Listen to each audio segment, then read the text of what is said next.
Greetings, fellow armchair Imagineers. Tiki here. And Blue Dragon 5. And welcome to the show where we wax poetic about the movies we see on a month-to-month basis. It's time to crack open our movie memoirs. So, Dragon, you're not in California and New York, so you got to see Tenet. It's really just jumping right to it, are you? But regardless, this month has been very interesting, very eclectic. Netflix, in particular, has been having a damn good month. Lots of stuff on Netflix to talk about, and of course, the one thing on Netflix that we're not going to talk about. Rest assured, people, not going to touch that thing with a 10-foot pole. So, overall, Dragon, how was your month with movies? Overall, yeah, pretty good, pretty good. I had one, honestly, I just had one disappointment in the ketchup category, but outside, well, to be fair, we kind of had several, but that's kind of more of a theme month sort of thing. But outside of that, yeah, there was like an odd pearl drop, but on the whole, I guess it's been, pretty good, pretty solid, nothing to complain about, pretty good. All right, let's get into the news. And unlike last month, I feel like the news this month, it's more kind of like what the fuck than it is genuinely terrible. Yeah, basically the way we're going to kind of do this, folks, we're going to start with the legit bad news, and then we're going to work our way up to some kind of glass half full stuff. Okay, so as always, we'll start with the in memoriam. We have Diana Rigg. And Diana Rigg, of course, she was Lady Holiday in The Great Muppet Caper. That's honestly about all I know her from. She was in the Avengers. No, not that Avengers. Yeah, she was Emma Peel in the in the Avengers, the actual Avengers from the '60s. The English uninteresting ones, but same deal. So I don't know. I'm not really all that familiar with her career outside of Great Muppet Caper, but she sounds like a very distinguished British actress with a lot of credits to her name in that category. So, also, from one of the most remarkable James Bond movies, the famed Oneer from George Lazenby. She was on Her Majesty's Secret Service. She was the Bond girl in that. Okay, that's an interesting little footnote. Good to know. Yeah. Okay. Well, she will be missed. That she will. All right, so now we go to Ron Cobb. Dragon, set the stage for this one. It's Ron Cobb, production designer, and also he was he was an artist and a bit of an animator because he actually got his start, I want to say, at least early on. He did in-betweening on Sleeping Beauty for Disney way back in the day. So he did that, but he kind of went on to work on some of the big movies that kind of went down cinematic history. Of course, biggest claim to fame, man who did the preliminary designs for the DeLorean. When they were figuring out how the Back to the Future DeLorean would look, this guy was like coming up with a whole bunch of futuristic DeLorean designs. That's all this guy. Yeah, not just DeLorean. I mean, I feel like DeLorean is probably his big claim to fame, sure, but the Dark Crystal, Star Wars, Alien, Raiders of the Lost Ark, Conan the Barbarian, The Abyss. I mean, Jesus Christ, this guy's had a long treasure career. He did a little bit of Cameron work there, but here's the other thing. You know what he did? You know what he created in Star Wars? What? He did a lot of work in the cantina scene, but he created the Hammerhead race, the Hammerhead alien. Okay, well done. That's him. And again, that's with Doc Ondor, man. That's all Mr. Cobb. I remember seeing Cobb pop up a couple times. I got a glimpse of his face when I heard the news. Like, oh my God, yeah, him from the the Back to the Future sketches on the DVDs. The wonderful the Back to the Future always had these wonderful DVD extras in the documentaries. Oh my God, they did, yeah. I know, right? So it's like when I heard oh my God, I was wondering if he was the guy who built the DeLorean at first. It's not him, but again, the guy who did the sketches. And again, that was always a memorable part for me during those behind the scenes things, seeing all those really cool, like the DeLoreans that almost were. And we end up with getting the giant exhaust vents and everything. It looks awesome. Okay, side note on the Back to the Future DVDs, do you remember the commentaries that were basically the like a film professor and Robert Zemeckis just sitting down having conversation? Nikki, who do you think you're talking to? Do I remember? Of course I remember. Oh God! All right. Yes, and did like the Q&A in front of the audience and everything, yeah. And then they had that awkward bit where they ran out of time. Well, they finished before the movie finished. It always bothered me. Right. Anyway, Okay, so let's see. So you that's it for mentioned Dark. the. Yeah, you Yeah, yeah. mentioned Dark Crystal. Yes, yes. Oh, I mentioned Dark Crystal. Yeah, so more bad news with Dark Crystal. And now we're moving on to kind of bad news in our circle.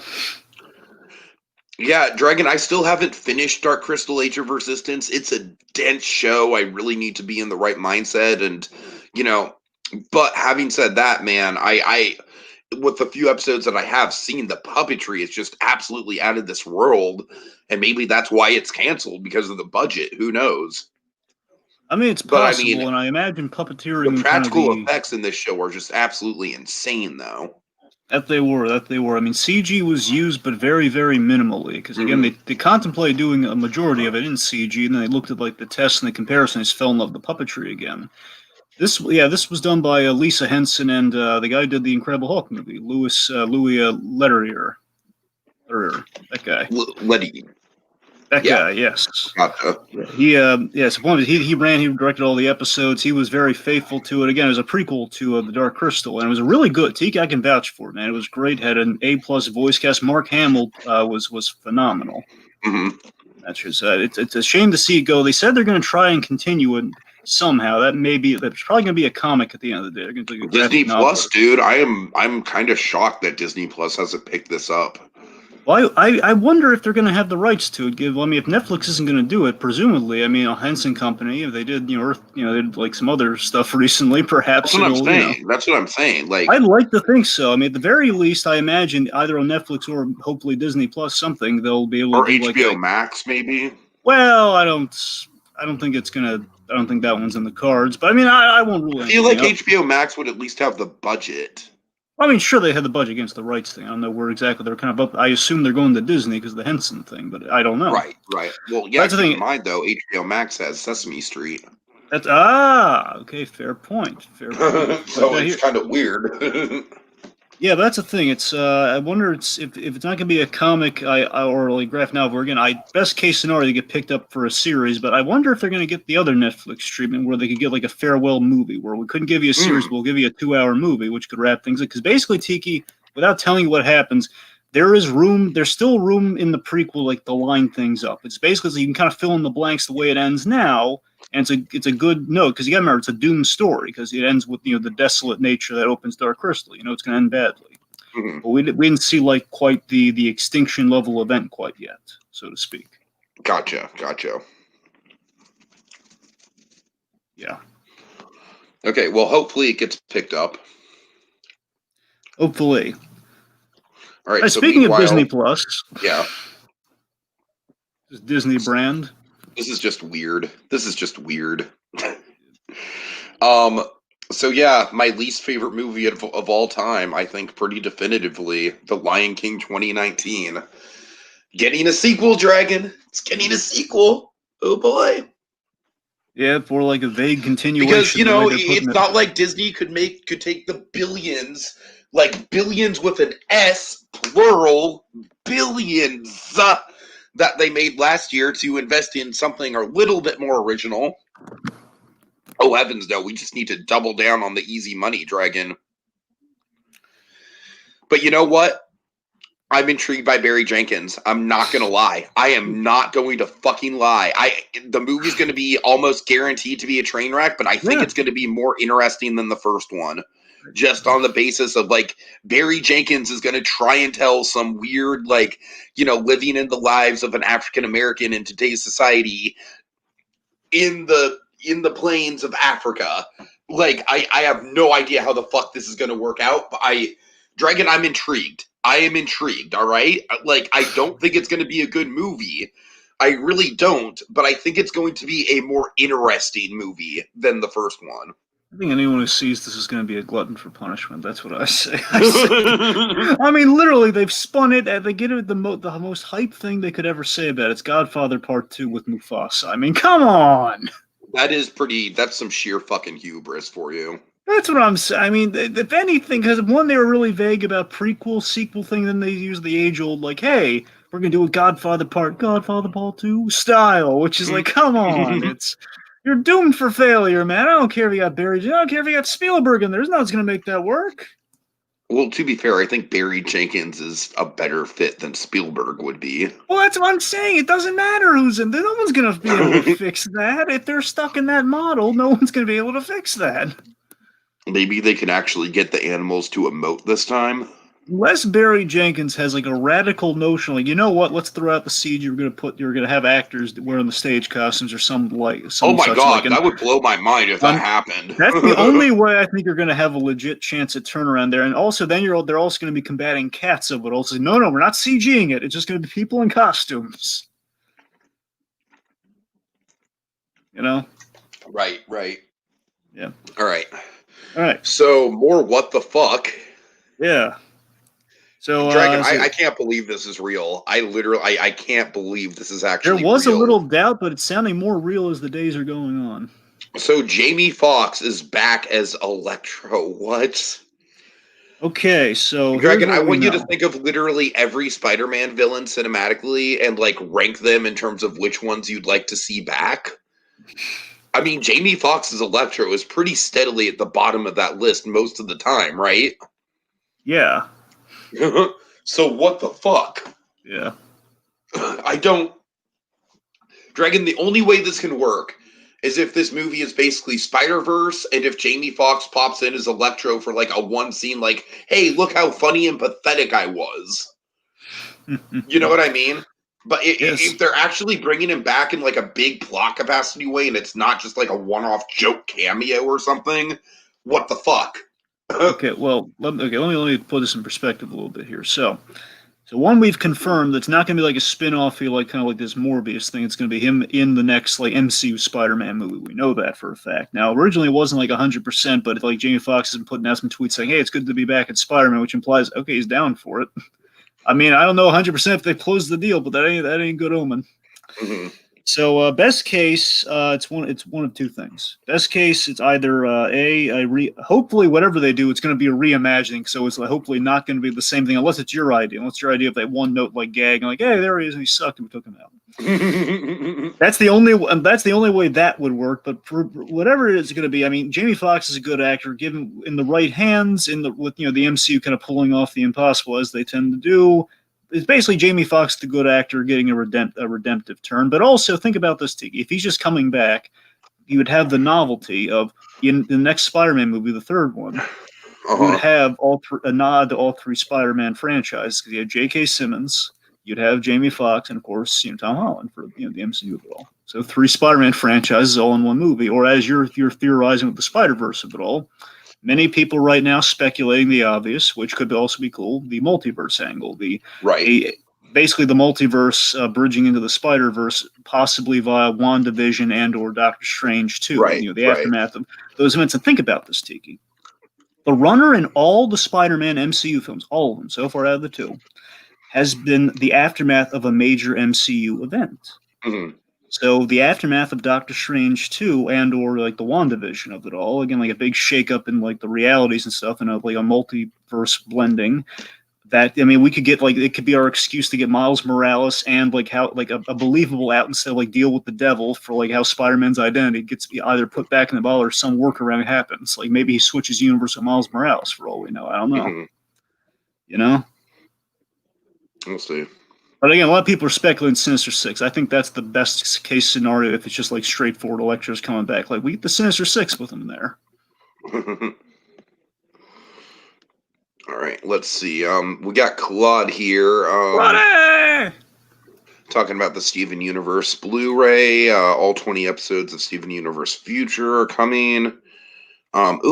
Rick and Morty Season 4 comes to HBO Max on November 1st. That's news. Well, it's already out on DVD, so that's kind of inevitable, yeah. Oh, Season 4. Oh, I was thinking Season 5. My bad. All right, we're a long ways off from that, too. Yeah. I think they finished animating it, Tiki. Right. Let's see. Television animation is doing better. Yeah. What do you think of the Cleveland recasting, Dragon? Because he brings it up. Well, I mean, I don't know anything about the guy. I'm just still very much kind of opposed to the whole we're recasting him just because we want to. One Family Guy, hey, we're trying to make a change so we don't offend people. A little late for that. Mm-hmm. Don't you think? I mean, this many seasons into that train right now, it just feels really like what's the point anymore? And but again, also as I've kind of said my piece on it, I don't want to dredge up the whole thing, but again, it just feels like it wasn't a problem then, and now it all of a sudden it's a problem because we want to just make sure we're keeping everyone copacetic. It just feels like I don't know. Yeah, Batman delayed until 2022. I'm Oh, not what? surprised. I'm not surprised. That was more good news. All right. Thanks, Okay. 2020. More good news. Well, legitimately good news. We have a She-Hulk, Yay! and I have not seen Orphan Black Dragon, but I've heard incredible things about Tatiana Maslany from that show. You know what I've seen her in, Dragon? What have you seen her in? It's kind of an obscure pool, but do you remember that Jake Gyllenhaal movie, Stronger?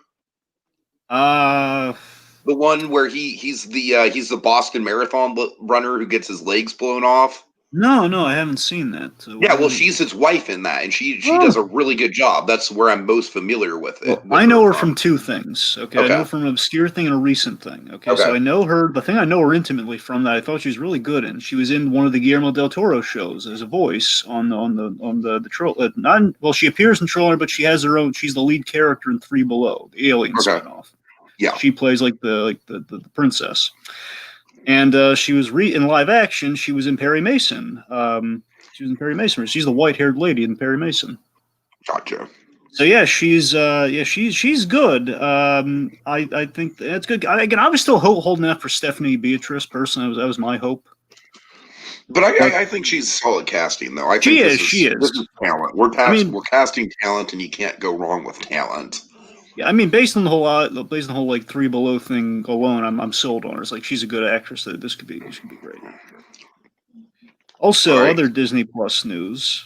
We've announced yet another MCU show that we are all yet to see. I'm really not sure how I feel about this, honestly. Like, I mean, on one hand, the idea of Samuel Jackson being the star of a Disney Plus show, that's cool. That's great.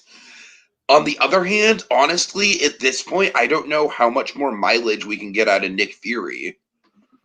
I mean, you Well, probably know more because obviously you went on a whole lecture about Nick Fury famously at one point, but it's never a burden to actually do research. I'm just saying. Okay, so yes, the Nick Fury show. Well, yeah, I'm gonna tell you, there is a big hanging chad that we actually have new real estate with Nick Fury to develop. which is Um, the the Captain Marvel stuff. Well, I meant the end of Spider-Man Far From Home. Remember, he's the next stuff with the MCU. We're still set up. We can do that through the Disney Plus show. He's building SWORD, the new Shield organization. Oh, He's right. like Nick Yeah, Fury's in space right now with a whole bunch of scrolls. So true. that's the new real estate. A lot of people are speculating it could be like an anthology piece, which I'd also be behind. But I think everyone's kind of smart on the smart money. Like, I'd yeah, honestly let's be do. more down for the anthology, to tell you the truth. You Oh know yeah, why? You know why? why? Because I just feel like we're getting so many serialized shows. We're getting Captain America, we're getting the Falcon Winter Soldier show, we're getting WandaVision. And I feel like if we throw another serialized show into the mix that's going to play into the grand spectrum of the MCU, it's just going to make the MCU messy. You know what I mean? I see. So I don't know. And what I know about Nick Fury is that he does have a ton of side adventures you can draw from in the comics. So He does like the best way if they go the anthology route again from the big famous Nick Fury lecture I gave on the wonderful Road to Ultron thing that we did. Um, Nick Fury had this great story in the tie-in comics called Nick Fury's Big Week. So basically, you saw what he was doing in between Avengers movies and back in the first phase. You could do like a whole season of that if you really wanted to, or like an episode of that, then do an episode of of other stuff, like maybe the young Captain Marvel Nick Fury of that. And a perfect world, you could do a little bit of that and set up the sword stuff at the end, which is going to be big. Either that or all sword could be interesting both ways. I think it could work. mhm.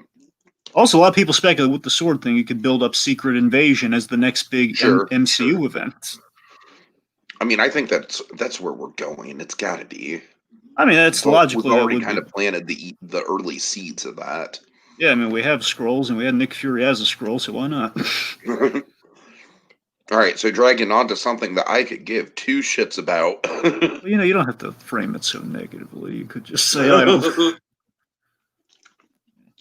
I'm sorry. Go ahead. So yes, so again, this is well, again, this is ordinarily I'd say this is bad news, but you know what? Given the CW's history with this sort of thing, it's actually kind of good news.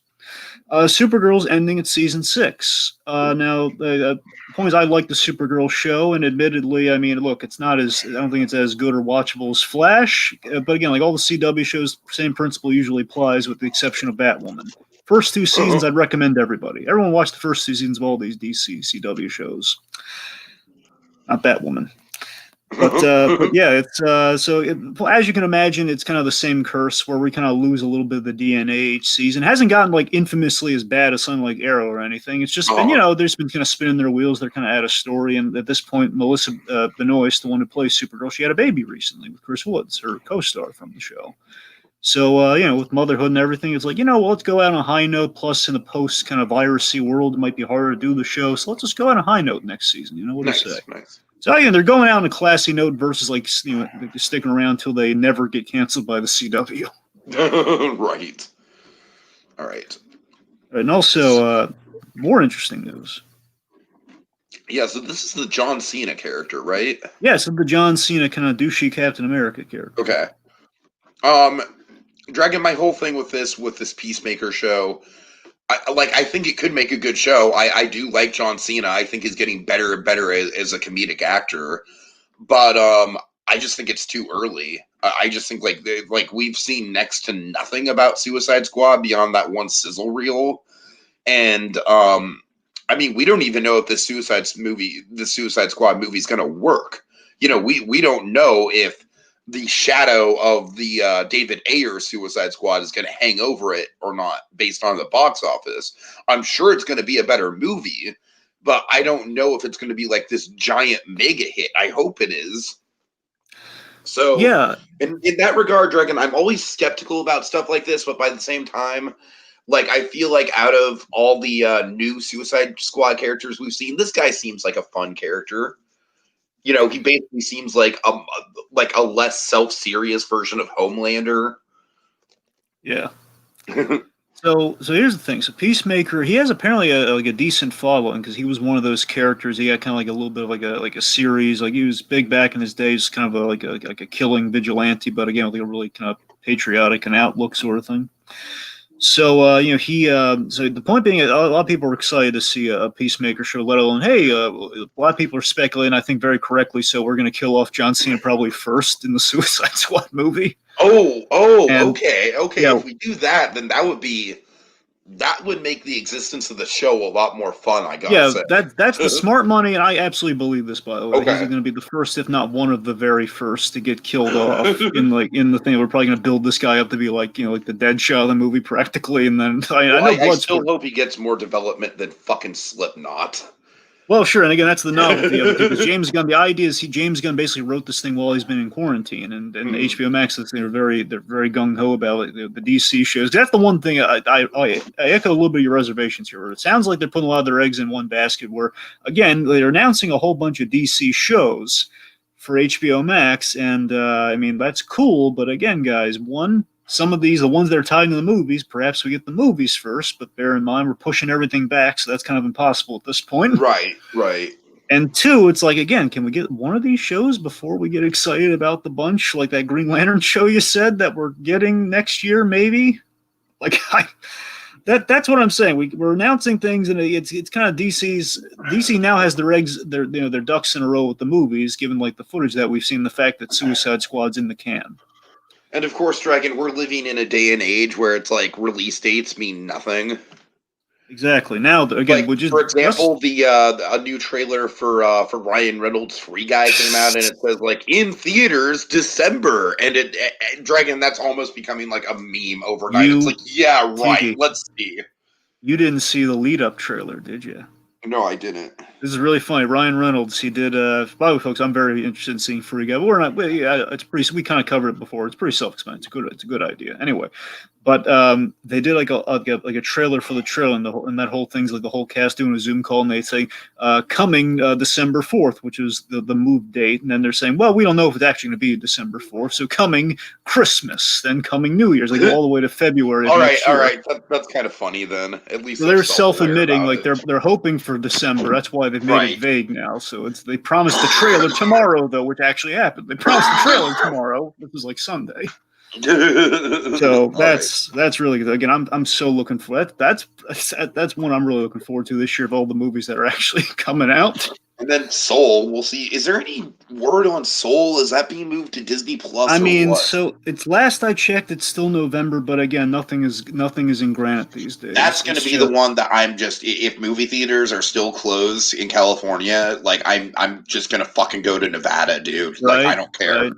that's what I'm saying. For Soul would be worth it. Yeah. that's right now. That's like I'm looking forward for that and Wonder Woman, but again, assuming they keep their dates. Wonder Woman, I wouldn't even spring for because I wasn't even that big of a fan of the first movie. So, well, of course, the big one for me being Black Widow, but I'm saying those are like off the top of my head, those like the go-tos. Black Widow, I honestly wouldn't even spring for, to tell you the truth. For me, it's mostly Soul. Soul, I'd go out of my way for, and maybe some of the Oscar movies that are coming out. We'll see. What about the new Bond movie with Rami Malek? No, Did that get you? No. Okay, I was just asking. I love Rami Malek, but I'm just not that big of a Bond guy. I get it. That's fine. But anyways, the point being, Peacemaker looks like it could be a lot of fun, and either way, we can learn about this guy even if he does get killed off. So there's a novelty there. It's because it sounds like a fake announcement, but it's actually happening. It's kind of cool that it's happening. So anyway. All right. Okay, let's see. So then we have, again, off to the more weird and exciting news. One thing we do know is happening. We're getting the sequel to Christmas Chronicles. Christmas Chronicles 2. And Dragon, you and I are probably the biggest fans of Christmas Chronicles on the internet. Yeah. I really do think that. I really think that might be a factual statement. Pierce sees it through, buddy. Basically, the kind of like a slightly grounded take on Santa Claus with Kurt Russell is kind of like a rough around the edges Santa. Yeah, he's mischievous, but he's not like a bad Santa or anything. No. Yeah.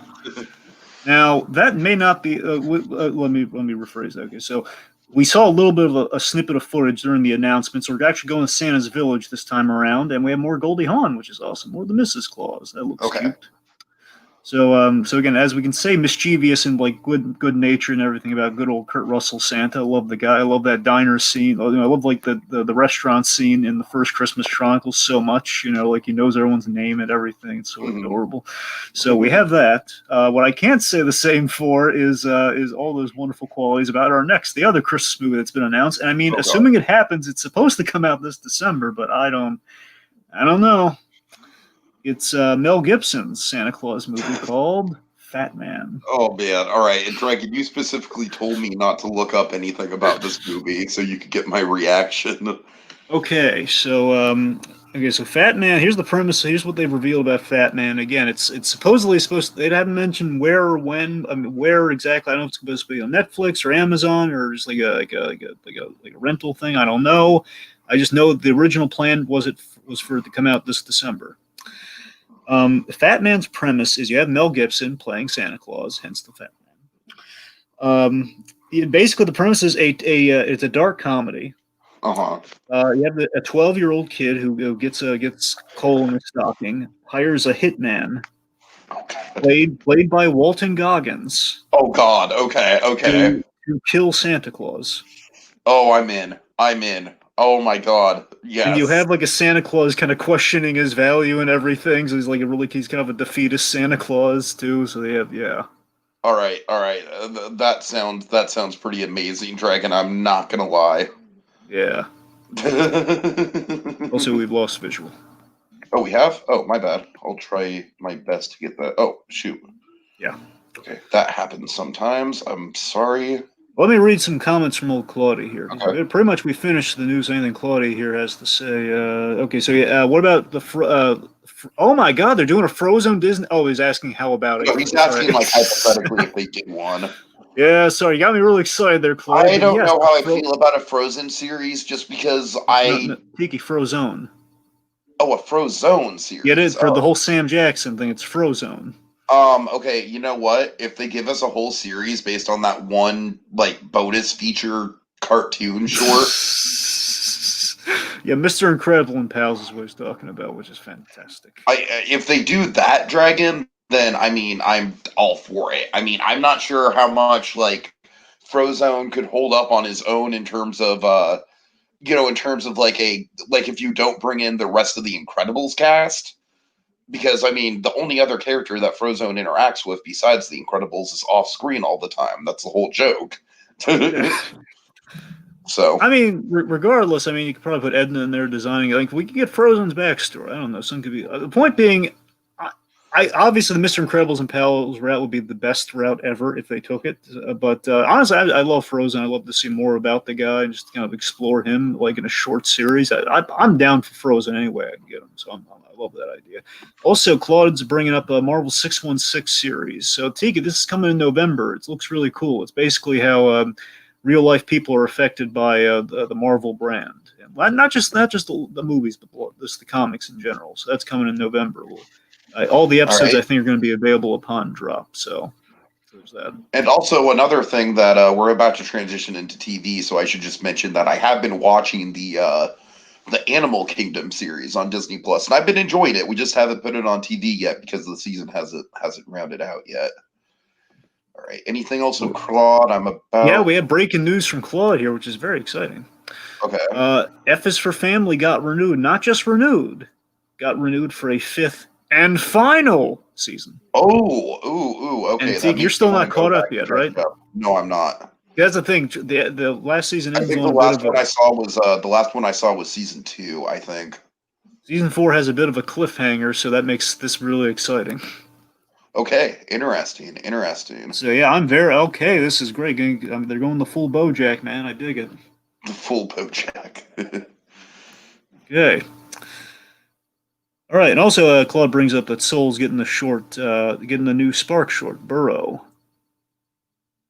So apparently, going to release a Spark short in front of Soul when it happens. That's kind of cool too. The fact that we're getting more Spark shorts. I'm always down for that. And but again, it's kind of defeats the purpose from the origin of Spark shorts when you think about it. That we're getting the unofficial shorts. I But don't care. I don't care. You know why? Because like honestly, as good as the Maggie Simpson short was, that wasn't a Pixar short, and then Toy Story 4 didn't even bother to have a short.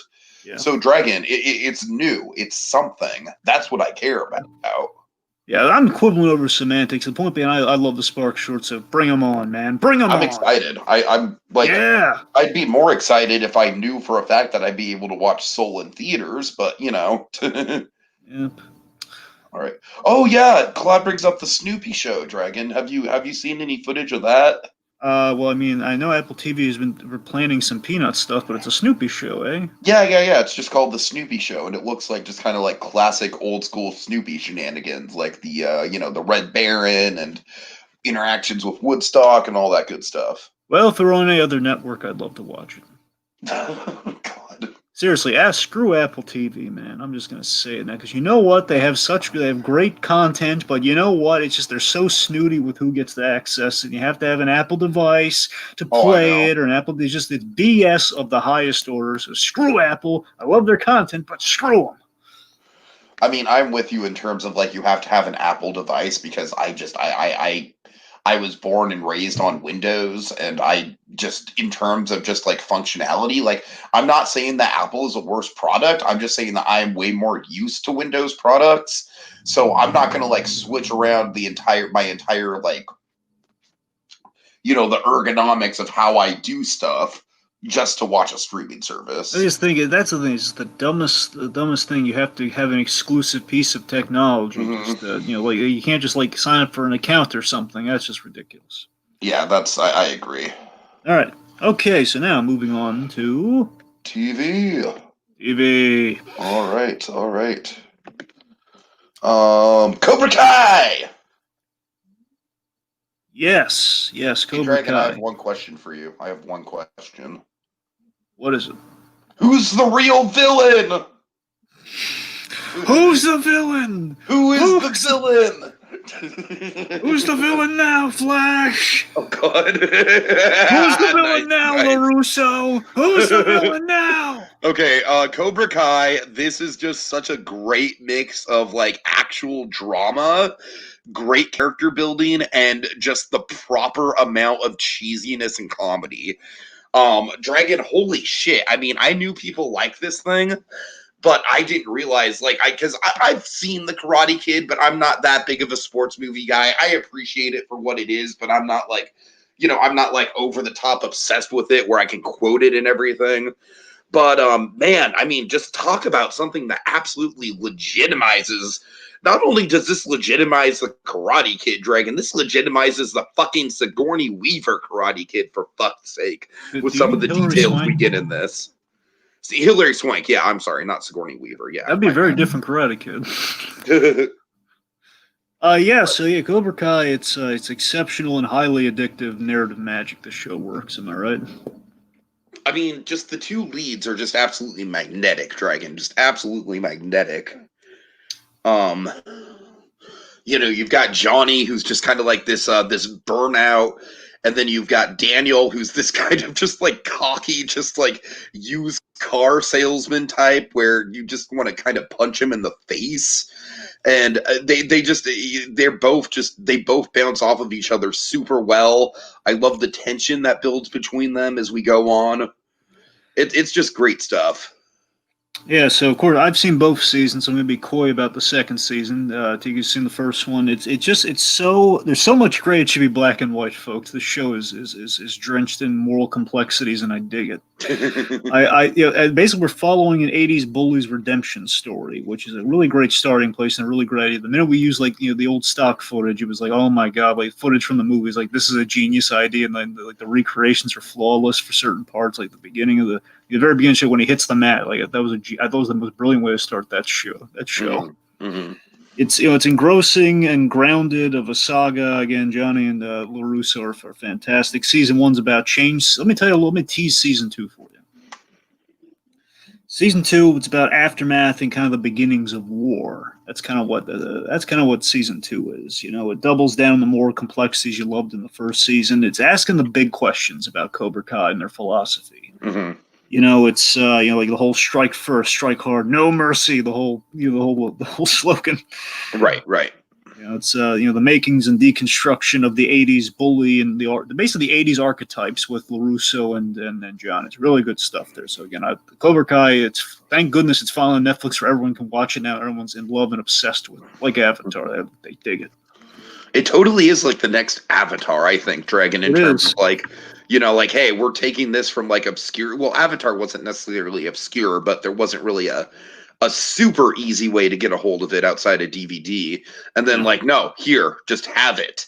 Whereas with Cobra Kai, it's like, okay, who's gonna get YouTube Red? Seriously. I know, that's what I'm saying, because it was just so like no disrespect to YouTube Red, but everyone was recommending Cobra Kai. I was like, oh yeah, I might have checked that out had it not been on YouTube Red, but now now everyone's swinging to the beat of the same drum. Like, oh yeah, we all watched it on Netflix and we loved it. Why wasn't it there before? Because like now it's like, well, the show was somewhere else. I'm sure the YouTube Red, but it was somewhere else before,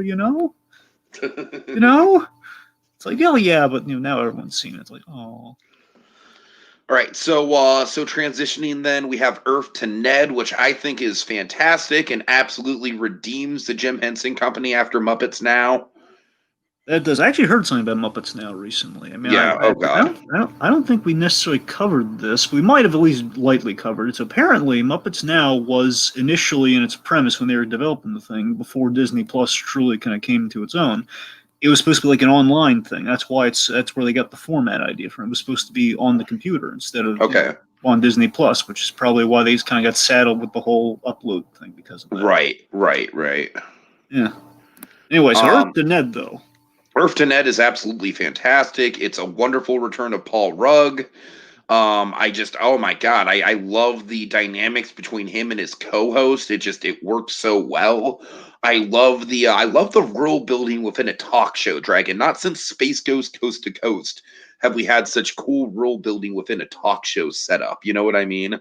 Certainly. So it's absolutely what Muppets Now should have been. It's delightful. It's Again, it's just I still think that one RuPaul bit where he was like, "I care about love and I care about kindness. Everything else, Dragon." That's like that's the moment to me where it's like that will stick with me. You know what I mean? Like that's a great piece of life advice. seriously, I had some great guests, and just overall, it's a great concept, excellent puppetry and design work, and of course, Rugg, from his puppet up kind of days, he's gotten even better. I mean, of course, Gina Carano was probably my favorite episode of the bunch. You had Kristen Shaw, Gina Carano, and Thomas Len were some of my favorites. Of course, my favorite bit from Earth to Ned still, Rula Lenska. God, I keep saying the whole. I can't get Rula Lenska off my mind. It's so funny. right? That's what I'm saying. I love that it's not just like it's not a recycled. Again, it's not a recycled concept like Muppets now. The whole like we just took like an online premise, and we kind of ran with it. Here, it's like it's a talk show. My God, we're committing to it. Giving a little bit like a Mork and Mindy kind of like narrative there. With the whole like videos to his papa. It's and also feather in its cap dropped all at once. No waiting. Sure, you hear Sometimes that? Sometimes it works. Yeah. Yeah. Hear that, Butcher? Don't kill me. Oh, God. All right. Oh, man. Okay, so I want more. I want them to do season 2. It sounds like they're pretty much working on that, so fingers crossed. Yeah. Okay, so Ratched. Yes, Ratched. So this is Sarah Paulson. So, of course, this is the Nurse Ratched prequel series, a la Bates Motel. I want to check this out, Dragon. I'm just not really. It's one of those kind of like I don't know if I'm in the. Basically, Dragon, stories about people with mental illnesses and that kind of thing. It's a trepidatious road that I go down with it, Dragon. It is one of those things where I can get triggered by it potentially. Right. Especially the mistreatment of the mentally ill. Well, yeah, probably it does have something to do with the season for sure. Yeah. I imagine. Okay, so let me give you a little taste of the show here. So this is Sarah Paulson. She plays Nurse Ratched, and she's amazing. Again, I totally believe she's amazing. I totally believe that. Yeah. Yeah, and this is a very gutsy prequel. Basically the thing already got approved for a season 2, so you got to remember ahead of it. So essentially they don't expect this to fully lead right into Cuckoo's Nest. All right, so this it's an incomplete narrative, as in this is all about her. Next season presumably will be the Cuckoo's Nest link up season. Presumably, we gotta have Chief in this series. You know what I mean? Yeah, well, that's the thing. This first season, I feel like that's what it's kind of building up towards. The first season takes place in the late 40s, they're drifting into the 50s, and Cuckoo's Nest takes place in the 60s, early 60s. Yeah. So that's the thing. They're kind of like 63 or something. So they are moving but forward. The Chief has been in that institution for a long time at the start of Cuckoo's Nest. Well, that's what I'm saying. This first season, she's not even in the same place yet. So that's right. You gotta get there. But you're seeing her origin, her nurse stuff here, what screwed her up in the first place and everything. So I love this show looks gorgeous. It's one of the most beautiful things you're going to see on TV this year. It just looks gorgeous. I mean, the late 40s setting is really cool. It's creepy old medicine of the 40s too. There's lobotomy stuff that's going to scare you. Yeah, that's what I'm scared of, Dragon. That is legitimately what I'm afraid of. That's gonna be the Tiki. You're gonna be out of your mind. You're gonna be under the covers, man, with this stuff. Again, obviously there's there's messed up stuff that all the messed up stuff in the show. Even outside the whole lobotomy of it all, there's some really messed up stuff in this show that may polarize an audience. I don't know how a lot of people are feeling about this one, because again, I'm sure the majority of people, as you can probably imagine, are going into this this didn't solve any of my questions. Where's Nicholson? Where's the Chief? Where's any of this? Right. But again, good show. Everyone's waiting for Cuckoo's Nest. Where is it? Where's the shock therapy? But it's the 40s. I don't care. So you guys just be patient with it. It's good stuff in the meantime, though. It's also great act. I love the guy who plays Dr. Hanover, the boss of the hospital that she's at. I believe it's John Briones is the actor. Some fun, a lot of good familiar faces. The chief of which I will not the actual chief, but the main one of which I will not tell you who he is to you, because you're gonna love it. Okay. But there is also 13 Reasons Why alumni who is made really screwed up in this show. Oh Tell me. Justin, it's Brandon Flynn. Oh They did some. no! Oh He's God! in this, and my God, Tika, they do like some of the most screwed up stuff with him. He's oh God, Really? Okay. you wouldn't believe me if I Tiki. You legitimately would not believe me if I just described it to you what they did to him. Oh God! Poor Yeah. Justin, man. He's been through enough. Oh and God, you don't. Again, I wouldn't believe me. So. All right, Uh, fair enough. So again, but let me put it this way: there is we explore her psychology through the season, but also she becomes a nurse at this hospital with a plan.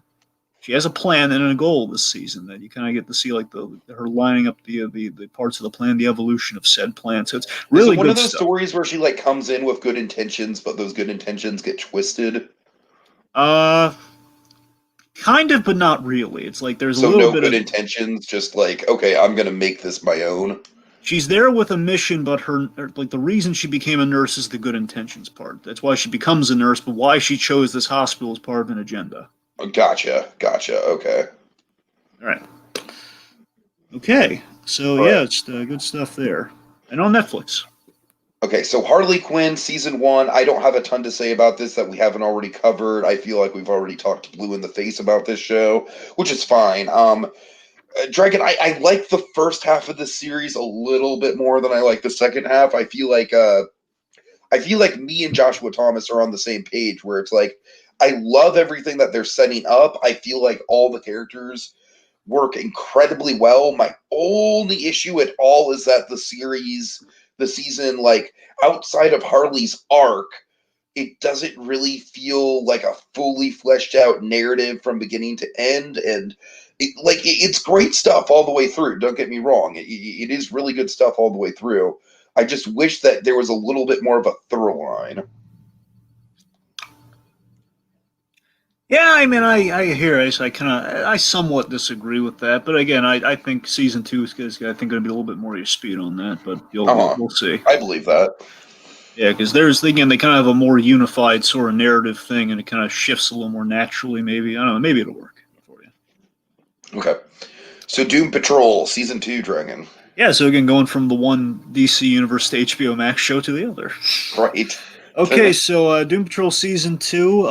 Doom Patrol continues to impress. It gets weirder, which again is the whole stamp of Doom Patrol. They do like really weird stuff only in live action. It's basically we really get weird once we introduce a new character who we introduced at the very tail end of last season. Niles, the Timothy Dalton character. He's kind of like the Professor X of the crew. They call him the Chief as well. Again, a lot of chiefs this episode. I don't have to tell you. So Niles Calder, he has a daughter called Dorothy, who was essentially his love child from a cave woman that he met way back in the day. Which again, it's all in the first season. Tiki, you got to watch the show. A lot of weird stuff. Uh-huh. So he's got a daughter with some really destructive powers, but she's not quite well. She's really Niles has not had spent a lot of time with his daughter because she's so dangerous, and the whole theme of season two is family and failure. That's kind of it's all, basically those are kind of the hallmarks of the series as a whole. It's family and failure, as in our guys here. Again, hence the doom in their name. These guys are doomed to be failures. They're Uh-huh. doomed not to be like a Justice League of any sort. You know, these guys are like they're the losers that are kind of banded together, and they all are unified by the chief for both happy and not so happy reasons. And basically, this season kind of continues the question of, well, is there any hope for our doomed characters? You know, we're kind of continuing that theme. We're asking, is there any hope for them after we've established what kind of screw ups these guys are? And I think they all got upgraded story wise this season. I think they all kind of they kind of separated a little bit more this season. They weren't just all going on the same missions like last season. Here it's like we followed them individually with the storylines, and I think it worked. I think it worked wonders for them. Let's see, Jane, the crazy Jane character, she was a little iffy, but it was okay. It's only 9 episodes. Second season's a lot shorter than the first season at 9 episodes. Timothy Dalton playing fatherhood in this. Basically, he's a father who's running out of time with his daughter. Is amazing. Timothy Dalton's fantastic in this season. He's also like everyone hates him in the second season because he's kind of in some sense they're really all mad at him this season for the events of last season. And it's basically a self-aware X-Men sort of thing. That's the best way I could kind of describe this season and kind of the series as a whole. It's really good stuff continuing and got renewed for a season 3. So we'll see how that goes. Yeah. Also, Claudia here, Claudia in the comments, Claudia Karinga says Central Park is great. I hear good things about that. I believe that is on HBO Max as well. Again, HBO Max, kind of the rising tide of all ships in a way. It's on Apple Dragon, not HBO. Oh, sorry, my mistake. I'm bleaching Apple from my brain here, but still, HBO Max is doing pretty good for itself, despite their still not on the X1 though. Big pet peeve, still not on the X1. Yeah. Can't just pull it up on the TV. God no.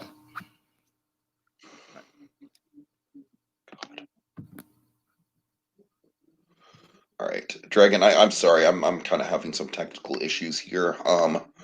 So let's. What's the next one on my list? Curb. Curb, right?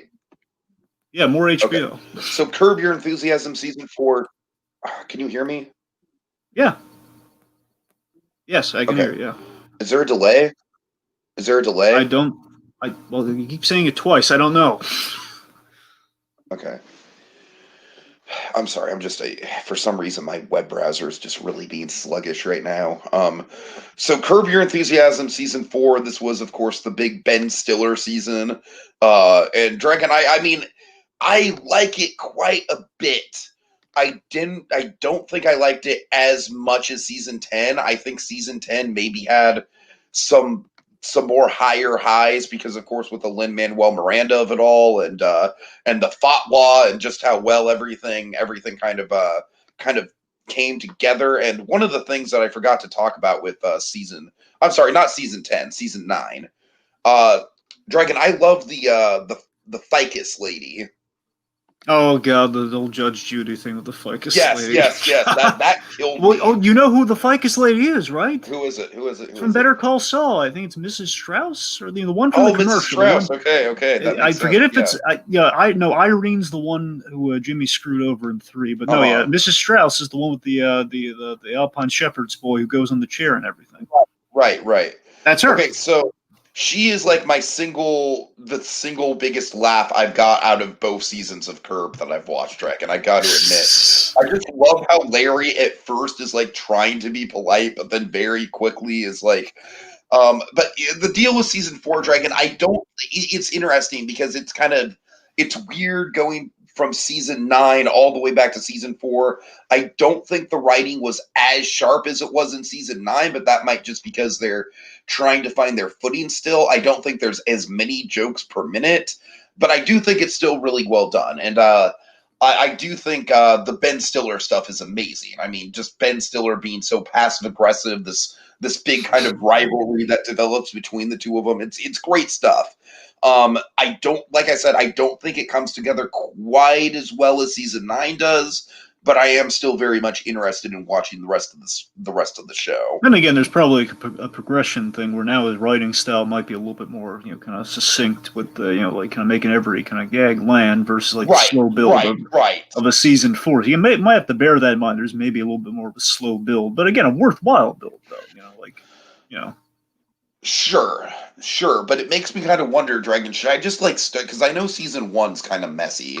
So should I just kind of start from season 2 at this point? Is that the rep? Just watch them in chronological order from this point? Well, if you want, for me, I'd say go 3 onward if it were me. But 3 onward? Okay. 3's where you have like the 3's when they begin the story arc thing. Because again, that's one of my favorite ones. That's when Okay. they have like a built-in arc.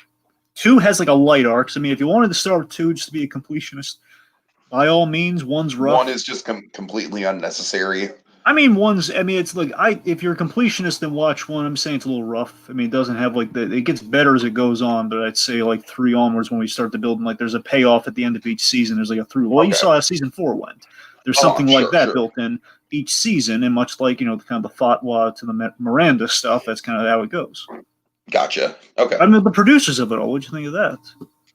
Oh, it was really fun. Just kind of seeing all the backstage stuff that goes on, and all the kind of petty drama. I know that world very well, so it was fun to see. Okay. All right. Okay, so Perry Mason 2020. Is this yet another CBS remake, Dragon? No. This was the HBO series they did. The gritty prequel for Perry Mason. Why? Well, if I recall, Perry Mason was okay. So this was Downey Jr. And his wife. They produced this. Okay. Originally, Downey Jr. was supposed to star in it, but I guess he changed his mind or something. Doolittle So happened, and he needed time to decompress. maybe. So this star is one of my favorite. I love Matthew Rhys, and he plays Perry Mason in this, and he's great. It's a limited series, so it's probably not going to get like a second season or anything. It's like a limited kind of run of episodes. I think it's 8 episodes. 8 episodes. Basically, it's about Perry Mason's PI days before he became a lawyer, and basically the show shows his path to becoming a lawyer. So it's kind of you have a great cast surrounding him. Like John Lithgow is amazing in this show. John Lithgow. Oh, okay. That's a good selling point right there. I'm always down so for John amazing Lithgow plays Perry Mason's kind of his father figure. He plays kind of Okay. his lawyer mentor and father figure. So basically, Perry Mason works as a PI for his law firm, being the idea because again he kind of Perry Mason's kind of trained in the art of law, and essentially that comes into play later in the season in a big way. But again, he's predominantly like a Jessica Jones style PI back in the 30s. Things set there in the 30s. Mm-hmm. It's really interesting too because like Perry Mason's coming back from the first war and everything, and he's a little traumatized, so you have some stuff there. Shea McWiggum, Dooley from Agent Carter, he plays his sidekick in this. Dooley's boys, that guy, and also Stephen Root, he plays a great role opposite John Lithgow. He plays he's kind of the legal bag. He's the DA prosecuting. Really, Diane? Really, Diane? Really, Diane? Really, Diane? That's going to be just my go-to Stephen Root quote. Stephen Root plays kind of the DA going up against John Lithgow, who's prosecuting the main case of the season. Oh. Which essentially Perry Mason he's been trying to solve while Lithgow's trying to win it in court. Lucius Fox from Gotham's in it. Also, Andrew Howard, he plays a real nasty dude in this. Andrew Howard, he was Emma's father from Bates Motel. He's been popping up in everything. He's in this. He was in the Watchmen show. He's been all over the place, this guy. He's popping up. I'll admit, this is important because it crosses over in the She-Hulk thing. Because remember I mentioned she was in Perry Mason. Yes. Tatiana Maslany. She's good, but I did not care for her part of the series though. That's not her fault, but there's like the religious subplot. It's like borders on culty. Okay, we'll talk about religion that borders on culty soon. Okay, we will. I know. That's what I'm saying. So this was the religious subplot kind of lost me a bit, but we have some great subversions of the Perry Mason iconography in the courtroom, essentially, where we kind of we subvert it, but then we don't give you both, but we give you one sort of thing. Perry Mason for this one thing, we little wink and nod to it. We don't do it, but then we do this one awesome moment. Yeah, that's a Perry Mason moment. We got to have the Perry Mason moment at some point in the show, and we do it, and it's glorious. Okay, cool. Sounds good. All right, then that brings us to so Challenger, the final flight. I wanted to watch this. It was one of those things where I wasn't sure I was in the right headspace for it. It seemed like kind of a downer. Traditionally, the Challenger would be. Traditionally, the Challenger much a downer. Yes. Right. Yeah. So this is a docu-series, as you can imagine, on the Challenger tragedy of '86. It's no pharmacist. That's kind of my go-to for all this. It's no pharmacist, but I mean, I say that because it's 4 episodes, just like The Pharmacist. It has to its credit, though, and compared to a lot of the recent Netflix kind of docu-series of late, it's in the same spirit of The Pharmacist. So I think it delivers closer to The Pharmacist than a lot of the other stuff, though. It's honestly, Dragon, some of these Netflix docu-series, I feel like they'd be served better as just being documentaries rather than docu-series. It kind of walk the line. I feel like American Murder is like a good case for that, which we'll get to. You've also been on the other side of that fence too, saying, "Well, I have one movie we can do a series." So that's the thing. Right, it kind of depends. So there's a good build up to this within the 4 episodes. It kind of takes a different perspective each episode in a sense, because apparently there was some doubt leading up to the launch where like there was something maybe we shouldn't do this, and of course obviously bad things happen. So we kind of cover that in here. Let me tell you the most haunting detail of this thing for me. I The most haunting thing they kind of bridged here was we spent a lot of time with the astronauts and we bridged their families and everything, and the aftermath that no one ever talks about with the Challenger. Like by the time we get to episode 4, we cover the aftermath of like finding the bodies. Hmm. Like that's the thing is like, oh my god, yeah, no one ever talks about that. It's Right, amazing. right. Like yeah, and again it was like this really. I won't spoil exactly what the thing is, but it's like there's really it's like a really it's a very odd moment. It's like this. It's a haunting yet kind of touching moment that happens Hmm. in regards to finding the bodies. Okay. Okay. All right. That'll about do it for TV, right? Before we move on from TV, perhaps something in the Oh yeah, reality. yeah, yeah. Sure. Okay, so folks, a new Fox game show has premiered called I Can Hear Your Voice. And I gotta say, Dragon, as far as singing game shows are concerned, which I'm not usually a fan of, this one's good. I really like the kind of clue element to it, where it's like you've got these 6 different people, and they've all got like very distinct kind of like caricature personalities, and you have to kind of like through various things like lip syncing and hearing their voice pitched up, or just hearing them ask answer questions, body language, details in their backstory. Dragon, I really like how investigative this show is. Did you get that same vibe? Yeah, I mean, I do like the investigative part of it. I like that. And of course, a mutual friend of ours, a big friend of Jacob Gulliver, you know him from Super Academy as Power Kid, Mr. Ted Femright, was on episode 2 this week as the singing server. And Dragon, I thought Ted just absolutely killed it, man. I really do. He did.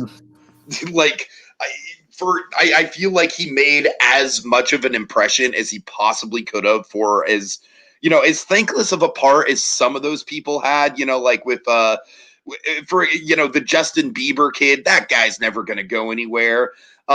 Even the flautist, like with the flautist Dragon, I noticed freaking what's his name, Ken Jeong, like these interviews felt very thankless. You know what I mean? Where it's like, okay, flautist, tell us what you do. Well, I play the flute and I also sing. All right, that's the flautist. It's like, well, we knew that. That literally gives us nothing at all about the personality. And you know what the ironic thing is, Dragon? What? We never actually hear Ted's real voice at all in the episode. Yeah. Well, no, technically we hear it that one time. Well, but it's pitched up. What? No, I mean like when he actually does the thing. Oh, when he actually sings, yeah. right, yeah. But But he we don't actually hear his sings. speaking voice. You're right. We don't hear him voice, speaking. though. We don't hear him speaking. And honestly, Dragon, I feel like that adds like another air of mystery to him, and I just think like he does such a good job of just like just the facial reactions and the body language. And I got to admit, like I knew that he was an actor, but I wasn't sure if he had any background in music, so I was guessing along with I everyone. mean, he had presence. He had presence of like he was the singing servant. He wasn't Ted Femright at all during that thing. Right, absolutely. Yeah. So check it out. It's on YouTube actually. If you just type in "I Can See Your Voice" episode 2, it pops right up. So definitely check that out. It's a lot of fun.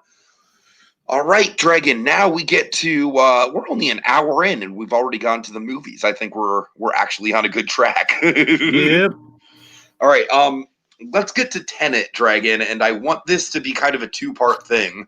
Number 1, I want you to just tell me about your experience going to the theater, and then number 2, I want you to tell me about the actual movie. Okay. So part 1 then. Yeah. So I was lucky. I was kind of like a moment of luck and temporary fortune. I was apparently able to see this film because Tenet was one of the ones like, oh man, because it was torturing me because like all the theaters everywhere, because there's a little bit everywhere for a while. Like yeah, all the theaters are closed. Like I kept checking Fandango like a madman. It's like when were any of these I have movies no coming out? idea what that feeling is, Dragon. I know you don't. I know. Anyways, I mean, go that's ahead. the thing. So I've been checking, and it's like nothing, nothing, nothing, and of course, because the release dates kept getting pushed back as well. I'm just checking casually on Labor Day and everything. So I don't know if it was because basically just one day when I checked, it was there, and then I also had to check the actual websites, and I forget if at point being, I think I got screwed over somehow because I checked the actual theater's websites, and then I saw the availability before I saw the thing on Fandango. So I think that's kind of what got me, which adds to the paranoid. Like, was it available like that the whole time, and no one told me because they're Oh saying God. it's out when it's not really out when you check Fandango? It's stupid. But my point is, I was able to see it. I could have gotten to a better theater to see it, but yet again, I swear to you, they didn't update it or something because it sounded like okay, it's only in my second tier theater, which just by Uh-huh. happenstance had. Which luckily, I mean, I guess it's kind of serendipitous in the grand scheme. Second Oh, tier you had to theater, see not. it in a second tier theater, Dragon. I feel so bad for you. Do you want a tissue? Sorry, do you see what it's like on the other side of it, Tiki? Do you see? Yes, I do. Yes, I do. Doesn't feel so great, does it? Right. Anyway, so my point is, I saw it in the second tier theater, which probably is the safer way to see it because in the second tier theater, it's barely occupied. So, like, it had my group on one side, and they had the other group on the other side of the Oh, theater. So it nice. wasn't like Perfect. there wasn't really concerned about the whole like divided seating. But Mhm. I'm afraid I don't know if it was I don't know if it was a concern of the second tier theater being my concern a little bit.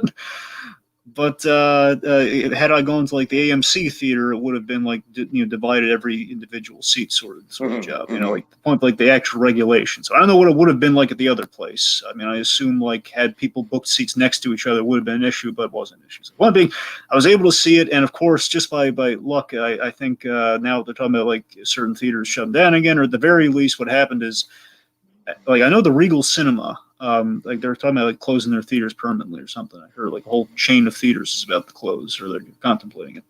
Do we have to talk about this shit? Because No, no, no. I'm Okay, fully convinced I'm never going to see another movie in theaters again, Dragon. At this okay. Well, point. my point is the reason it was serendipitous, just period, is that of course now like I'm talking. Hey, maybe we can go see Wonder Woman now. Now we tested out the theater thing. Everything seemed fine, all masked up and everything. And of course, we're moving Wonder Woman to December. It's like, darn the luck, darn it. So again, this is why I'm like wondering, curious to see how November goes, given like, it was one step forward, two steps back. We'll see what Yep. happens. Yep. We'll see. All right, so on to the All right. movie. Yeah, movie. Yes. Okay, so 10. So I won't spoil anything because eventually on home video, at least, you will see it. Yeah, Um, unless Nolan just pulls like, no, not enough people have seen it in theaters yet, so we're gonna do a second theatrical run. that's all right. Okay, let me tell you about Tenant. So Tenant, it's good. It's really cool, but not great. that's pretty much the word I've heard all around, which is why I'm not too bummed out about not being able to see it. Yep. Basically, Dragon, from what I've heard, it's essentially Nolan's take on James Bond, and it's just as convoluted as some of the more convoluted James Bond movies. It's funny though. It's not really as Bond-like as you'd think going into it. Really? Huh. I mean, there are some Bond touches, like as many Bond touches as there were in Inception per se. I mean, Uh-huh. let me put it this way: I think Inception's more Bond in this movie, if you Okay, ask me. okay. I mean, I know espionage is a thing, but it's not like true blue espionage. It's just kind of like there's a like kind of like a spy organization ish. There Uh-huh. is, but I mean, it's like not like he's not. I don't know. It's not like traditional Bond sort of stuff. Like not wearing like doesn't have the swagger of Bond, but he's got a Yeah, yeah, swagger yeah. though. Anyway, so my point is, so this it's especially by Nolan standards, it's not great. It cuts the mustard, but it's This is coming it's off of what I consider to be Nolan's absolute best movie with Dunkirk, so so I mean there's and certain that's a controversial opinion, I know, but it is the opinion I have. well the point is there's an argument to be made for your point. Therefore, so Uh-huh. again it's not completely like crazy talk. It's just like some Right, people would right. say Inception, some people say Dunkirk, some people say The Most Prestige. people would probably say The Dark Knight. I know, obviously, in the Dark Knight's up there too. I'm just saying, if you want to go like Chris Nolan versus like a Batman movie directed by Chris Nolan sort of thing. Mhm. Anyway, so point being, this I can say this definitively: this is Nolan's most pretentious film ever. Oh God. I mean, ever, Tiki. It's a, That's why I'm not in a rush, Dragon. I'm really not in a I know you've been rush. really overplaying it though. Like, oh, woe is me. I'm more frustrated about not being a part of the conversation. Right. But Dragon, it's more pretentious than Interstellar. I mean, it's a little shorter than Interstellar, but pretty much I mean, again, Interstellar you invest in a little bit more. That's what I'm saying. At the very least, you can fully follow what happens in Interstellar. I mean, don't get Right, me wrong, you right, get into some right. really high concept stuff, but you can still follow it. Yeah. So here's the thing. So this movie it's kind of trapped in Inception shadow. It's kind of Mm, like what if Nolan flew too close to the sun on the wings of Icarus with a Dunkirk meets Inception. That's kind of what this is. Where he flew close to the sun, but he soared with Dunkirk, right?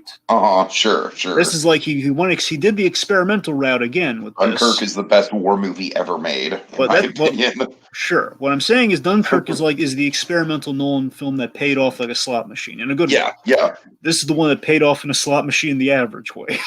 Oh man, okay. And that he So it's like you tried and still got a payout, but it was like a couple bucks. yeah, like you You got the put in a quarter and you got a couple bucks. It's like, all right, that's something. yeah, sure. So I mean, let me tell you what Like I love. his career isn't over. He can keep Yeah. playing I the mean, he's slot fine. That's machine, what I'm but saying. This is and still. Yeah, let me be clear. Again, good movie. Okay, it's not a bad movie. It's not a clunker by any stretch of the imagination. Again, Nolan, he's still doing good batting wise, still good. But I mean, I love John David Washington in this film. He's great. He's fantastic. how's And my boy? yes, that's your boy. So the No, set John piece. David Washington's not my boy. You just Robert said that. Pattinson is my boy. Oh, okay. Sorry, that's right. How's my boy? That's what I was asking. Okay, I thought you said that's my. Okay, let me tell you No, how no, your no. boy. Robert I Pattinson is know, my I know. boy, I'm gonna Dragon. let me Go tell you ahead. how. Okay, your boy Pattinson. Yeah.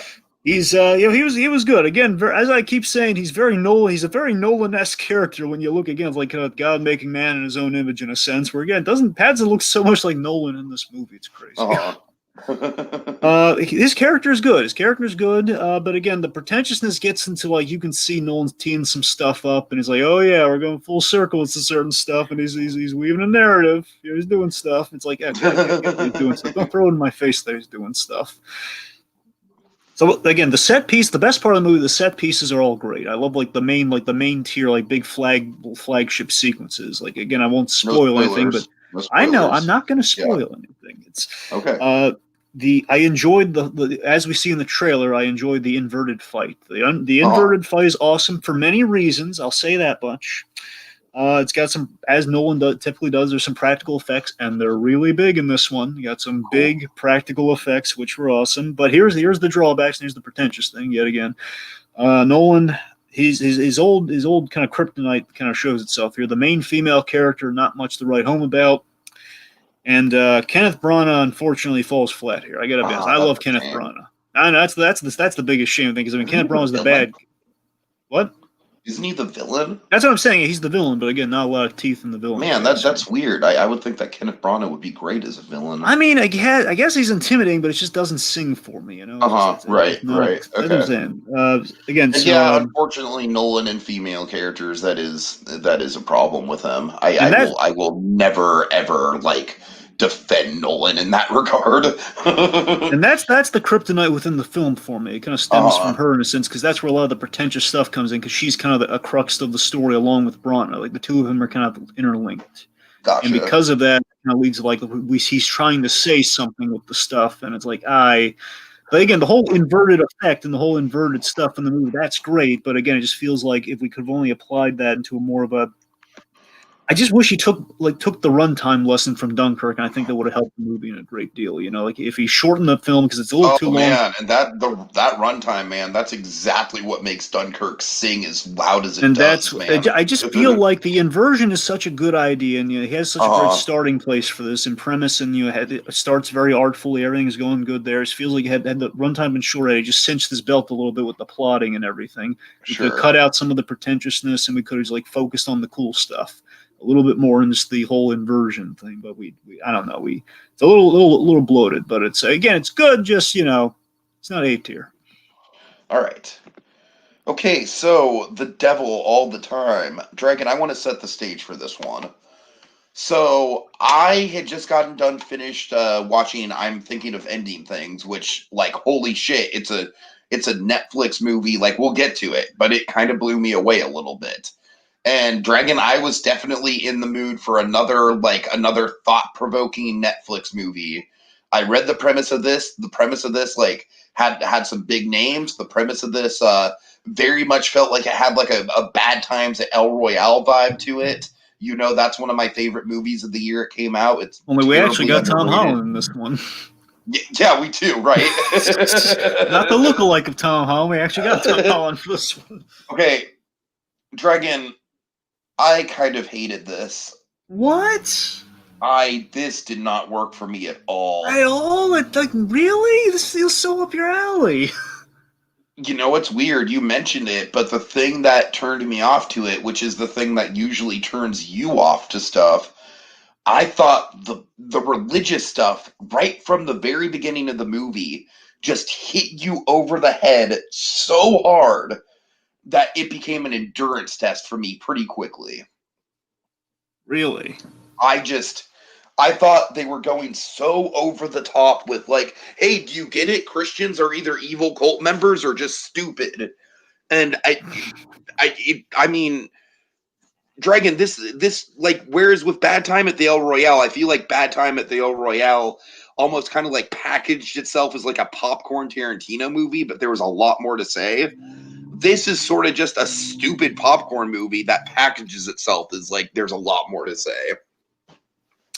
I really didn't get much out of this, Dragon. I was disappointed. I mean, Joshua Thomas hyped it up, and you know, I mean, it's film is subjective, I guess. I just thought this movie just kept on hitting the same notes.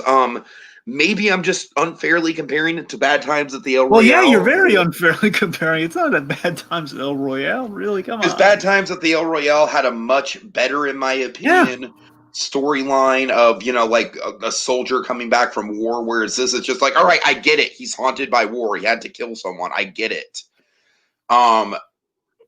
Dragon, not I just don't know. Kill someone. He had to hang him up on a cross. No, the cross symbolism. Haha. That's what I'm talking about, Dragon. Every element of this movie, every inch of this movie just beats you over the head. It's about as subtle as a fucking like slap to the face, and I don't like movies like that, Dragon. I really don't. I know that this is supposed to be up my alley, and the cast does a decent job.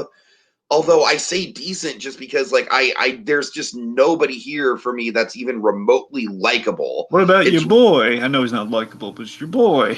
Who's my boy? What do you mean, who's your boy? It's a big cast, Dragon. Who are you talking about specifically? Pattinson. Pattinson? Oh, yeah, right, obviously. Yeah. Didn't we just have a whole conversation about this? He's fine. He's not in a ton of it. I don't know. I didn't really have he's not like the main focal point or anything. Well, he's kind of the main bad guy. It's kind of important. That's true. He's good.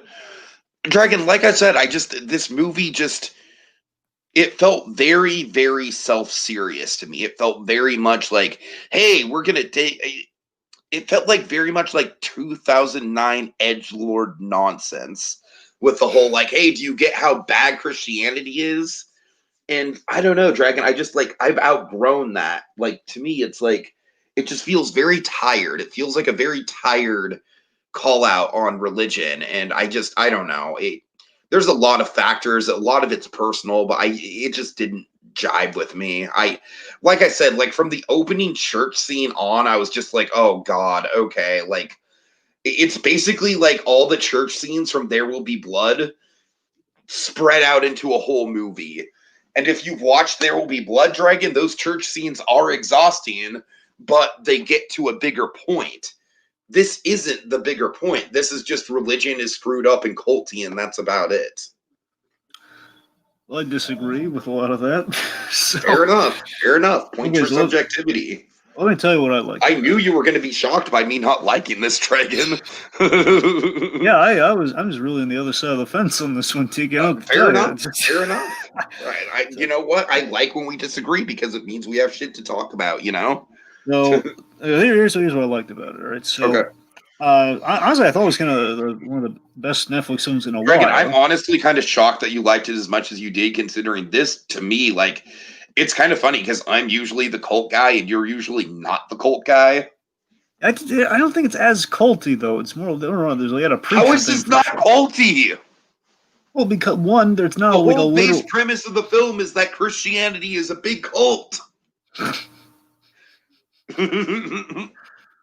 Go Well, ahead. no, I'm it's not sorry. like a literal cult though. That's the difference. Go It's ahead. not. Go ahead. Go Anyway, ahead. so I mean, I would say I really like the old school movie vibe this has going on here. I mean, I love that we dedicated time to setting the stage with Holland's father and the Bill Skarsgård character, Oh, and kind of like we have like a sins of the father story, and they kind of traumatizes religion in his son. So again, hence that's where the devil thing comes. I like the devil as the unifying theme. That's what I really like about the movie. I like how the religion and the faith kind of led the characters to ruin, namely the Arvin characters. That's kind of like the running thing within all the storylines. But my favorite part is like how they all kind of converge together. All the stories converge moment towards the end. It's like, oh my god, that's great. How we had these disparate elements that are all unified by the church thing, or by but just Dragon, I religion guess in like for concept. me, I was just kind of like losing patience with it, and by the time it did click together, I was like, "Oh, okay, there's a point. Nice." Well, yeah, I bought into the point. I guess I don't know. It's like the moral about being wary of blind faith and empty Right, right, theatrics within right. the setting. That's kind of that's at least the way I read it. I mean, it's again, I just love the story connectivity point, and I like that we end up in the air in a good way, where it's like, what path do you take after you've been so kind of traumatized by the events of things, and yeah, it's dark, but I thought it was well done. Right. Okay, next up. Oh God, I'm thinking of ending things. Okay. Dragon, this is absolutely not your type of movie. I would never recommend this movie to you at all, but this movie is maybe the scariest horror movie I've ever seen where absolutely nothing supernatural happens. Like there's no supernatural elements, there's no knife wielding bad guy. This is a horror movie about getting older and about aging and about life regrets, and it is a ride, man. It's an absolute roller coaster. I don't want to spoil the actual structure of it for people that are watching who might be on the fence about watching it.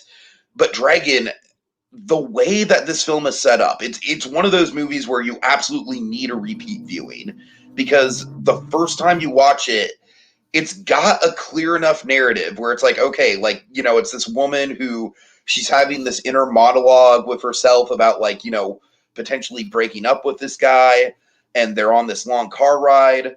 But oh my god, Dragon, once they get to the parents' house and we see David Thewlis and uh oh god, Tony Collette has another terrifying dinner table scene, Dragon, right up there with Hereditary. There's just something about Tony Collette at a dinner table that's just absolutely unnerving, and I love it. Dragon, the reason why I would ever recommend this movie to you is Jesse Plemons. Jesse Plemons, this is the best role he's ever had, no question. He gets to show so much range in this movie. Um, I mean, this movie is just fascinating, man. It's a Rubik's cube, but it's also terrifying. It's scary, but I can't really give away why it's scary because honestly, the real horror movie elements don't really reveal themselves until the last act, and then once you realize what's going on, oh man, it makes you think it's a fucking it's just it's an anvil draw. Like it totally changes the entire dynamic of the whole thing. This is one of those movies where nothing is as it seems, but once you go back and watch it a second time, you can absolutely put all the pieces into place of what is actually going on, and it's haunting, dude. It's scary as fuck. It really is. I mean, it's terrifying in terms of just like there will come a certain point in your life where you are going to be over the hill and you are going to be past your prime, and what do you do about that? How do you grapple with that? How do you grapple with the idea that you haven't lived up to what you thought your life would be like? And oh god, Dragon, just so many ideas. Like I said, Jesse Plemons is just absolutely impeccable in this. And just props to David Thewlis too, because David Thewlis absolutely wonderful job there. Tony Collette, wonderful. I forget the name of the actress playing the girl on the poster, but she's also great. Of course, this is a Charlie Kaufman movie, absolutely through and through. The atmosphere, the dialogue, the weird kind of like uncomfortable surrealism, it's all there. And this movie just, it absolutely fires on all cylinders. I personally loved it. I'm going to be rooting for it at the Oscars. I think it's really the first movie that I've seen this year where, I mean, Palm Springs was wonderful, but that Palm Springs is not an Oscar movie. And the Ren and Stimpy documentary was wonderful, but again, it should be nominated for It Best should Picture. be. I don't think it will be. I hope it is. I'm crossing my fingers, but if the Academy didn't nominate fucking Won't You Be My Neighbor, I'm not holding Yeah. my breath. Yeah, you're right. It's like the Academy's fickle, man. But this is absolutely the first movie that's come out this year where I'm like, yes, Jesse Plemons for Best Actor, Best Picture, Best Screenplay, Best Directing, all of it. I mean, it is truly a prestige movie, Dragon. It's not a movie for everyone, but it is a dark, thought-provoking, like, this is absolutely a film they will study in film school, Dragon. Absolutely, no question. This is going to be a new film school classic. So that's my take. All right. All right. Yeah, that brings it to me for yet another Netflix. Again, folks, Netflix has been having a strong month outside of that one thing that we won't talk about. It's kind of weird. It's like one very catastrophic. Or was it just like getting a lot of traction this month? The thing we're I don't know, dude. I don't care enough to look it up. All right. But it's just, like Netflix, all this great stuff circulating around this one orbit of terribleness.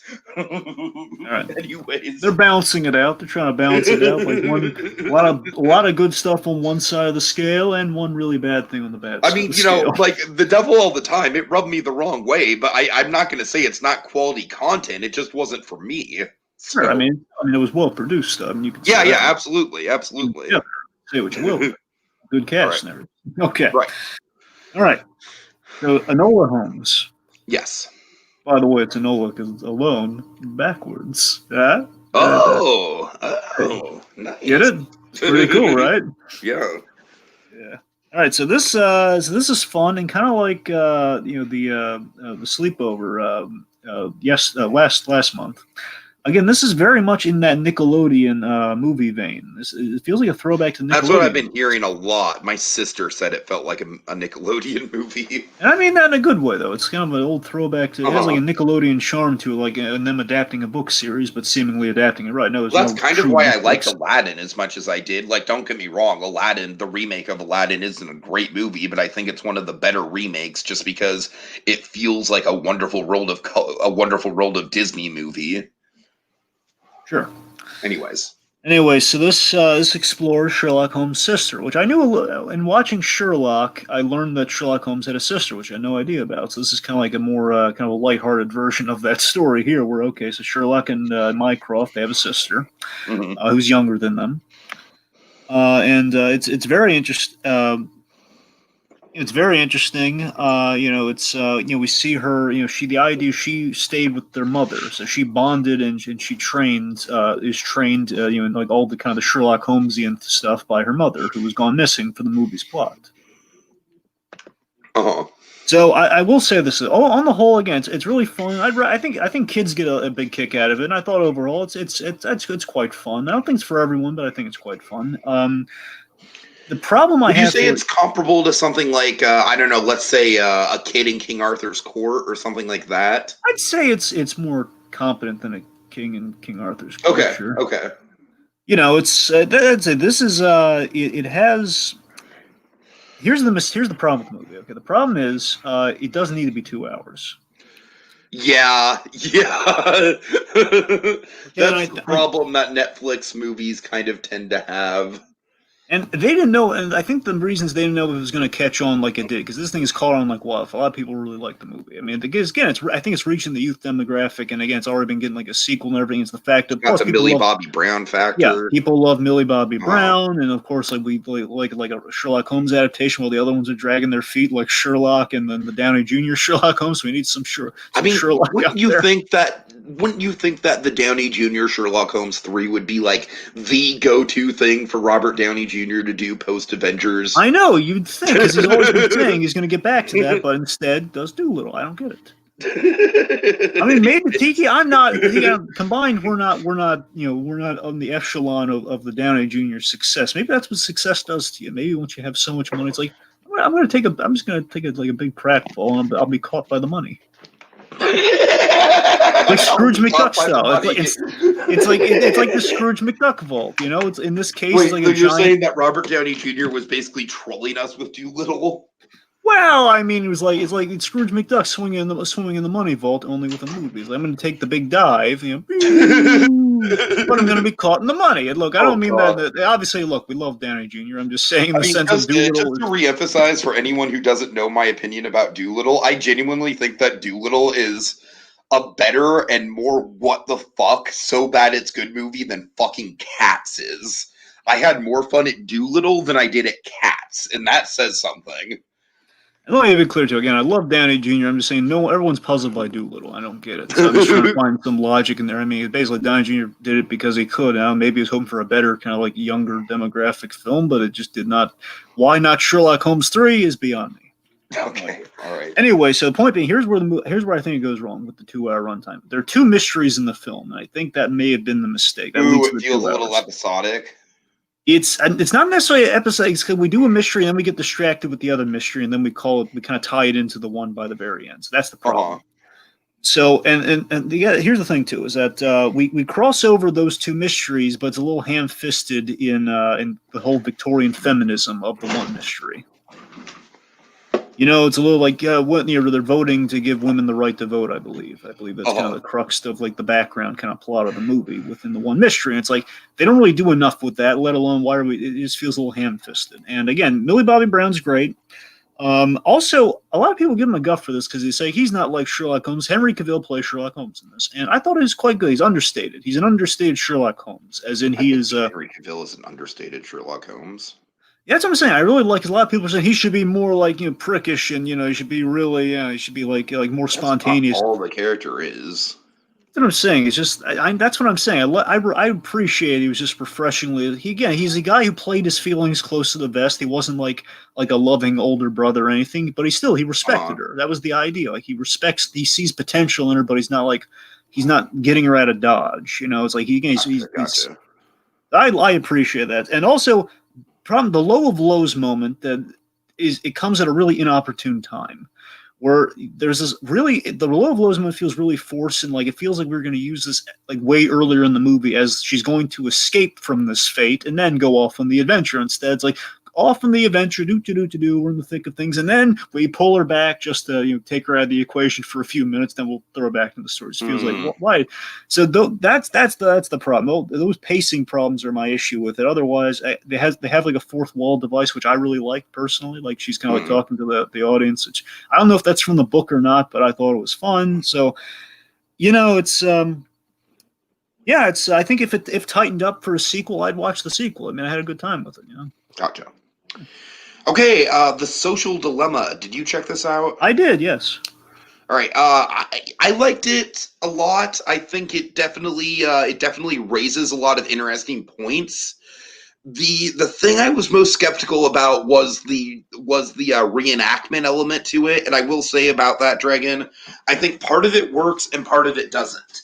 The thing that I think works is the reenactments of just showing like how social media is like driving families, making kids more distant, just interactions in general are just not as personalized. People are just glued to their phones more and more, and we see that in the reenactments, and I think that is good to visualize. The part of the reenactments I did not care for, Dragon, were the ridiculous kind of like sci-fi, like what's going on in the actual phone and internet type of stuff. You know what I mean? Do you mean the bearded guy on the inside? You didn't like Yes, that? yes. Here's the thing, I like that because I like the actor because he's from Mad Men. I was like, oh, it's kind of fun. I mean, I'll admit you're not wrong. You're not wrong. That was, but the only reason I didn't like it is like maybe it was supposed to be comic relief, but I thought that it was like a weird tone thing where like this documentary is pretty damn serious, Dragon. It's talking about some pretty serious like social implications, and it Yeah, the does whole make data me mining thing, like right, basically and people are watching, and yeah. it does make me like genuinely like uncomfortable with where we're going in social So media. you're saying the tone was a little uneven with that. So like we're doing like Especially this, with yeah. like I said, the reenactments and featuring real people are fine. It's just when we get to like the weird sci-fi stuff that I'm kind of like, all right, guys, this is maybe a little overboard here. Well, Might want to might want to trim it down a bit. you recognize the main kid from the dramatization, right? The the one playing Ben, the one that we kind of track with the phone. Ooh, is he? No, I don't. From Santa Clarita Diet. It's Skylar Gitzindo. Like he's the boy from Santa Clarita Diet. The one who helps him out. Okay. He's been popping up in a few places. Mm-hmm. So yeah, it's an informative doc. Again, really scary rise of social media and the data mining thing. It's very relevant today, especially think about it, right now, especially when we're all checking the phones and the computers more frequently than ever, given we don't really have much place to go these days. Uh-huh. And I love the advice in the movie. There's this one piece of advice that really kind of struck me. It was the whole like avoid the recommended videos and ads and suggestions, and so avoid make your own choices. Don't let them choose for you. That's how you lose the battle. That was a really good bit in that. Sure.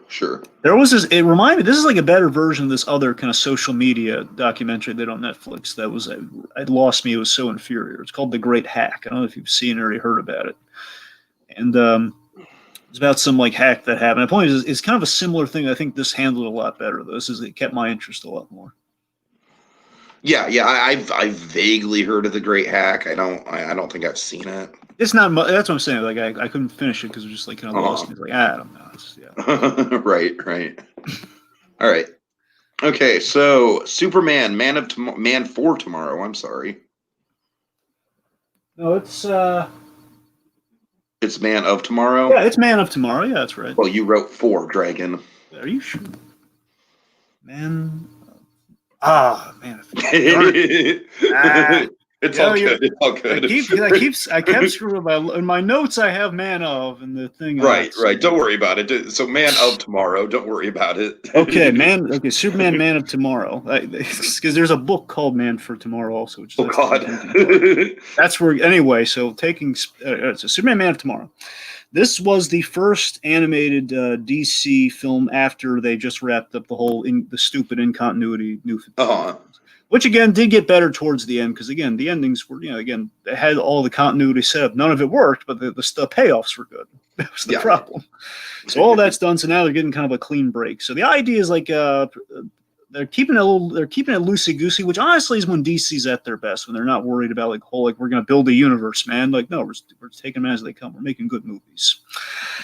And this adapts elements from one of our favorite stories, Superman American Alien. There's a lot of American Alien in this. Oh, okay. Interesting. They took a lot of the proto-Superman stuff. This is kind of like Superman's sort of like his early year on the job, where like this is where he's wearing the aviator goggles and the cape, and he's like he faces Lobo, and of course Lobo played by a Bates Motel alumni. Ryan Hurst, Chick Hogan, man, we have Chick Hogan Lobo in this, which is so much. He's so much fun. It's the most energized you've ever seen Chick Hogan. Like I'm writing a book. It's like that but crazier.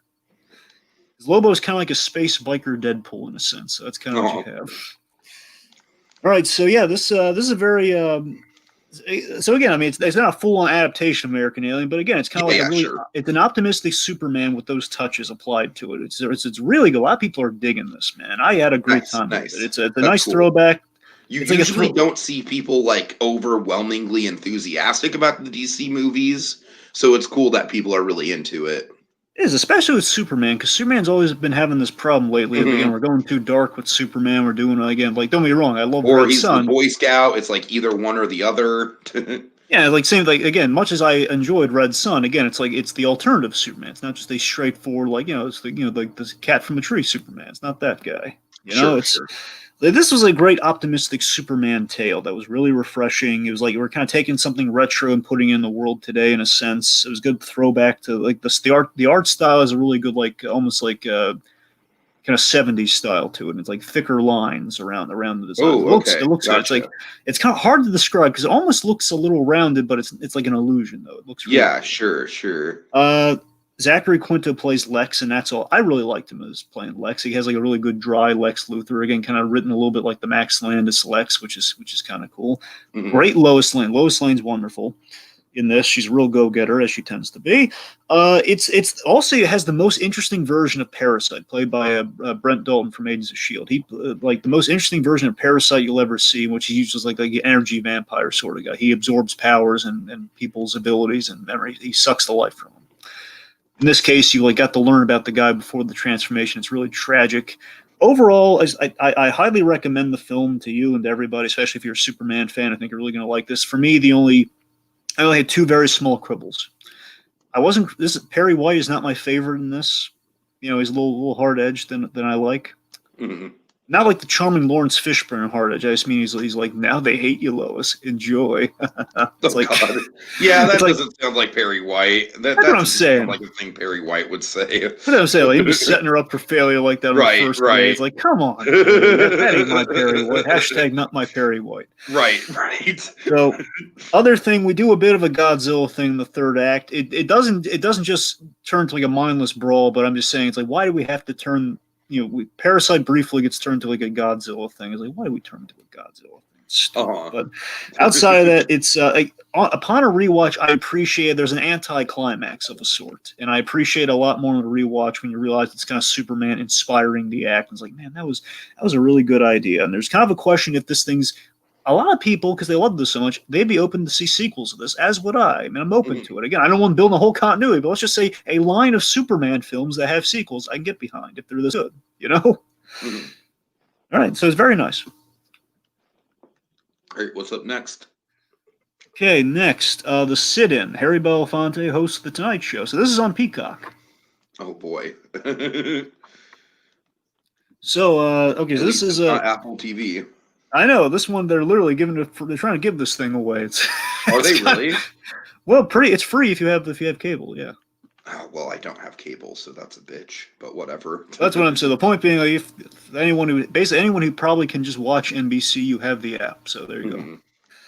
Anyway, so this is kind of like the idea behind this is, and this was interesting to me about it. It's kind of an uncovered gem of a story. There's an untold story that Harry Belafonte hosted the Tonight Show, and no one knew about it because they only kept two of the recordings from the week. And like, if you really looked, you could find the two existing episodes. Like back when the Tonight Show was black and white, so like in the '60s, way back when. So I wonder if, like, in that one, you know how the Jimmy Fallon ride at Universal Studios has like all the shrines to the different Tonight Show hosts. Yeah, I wonder if Harry Belafonte's got like a tiny little like closet somewhere.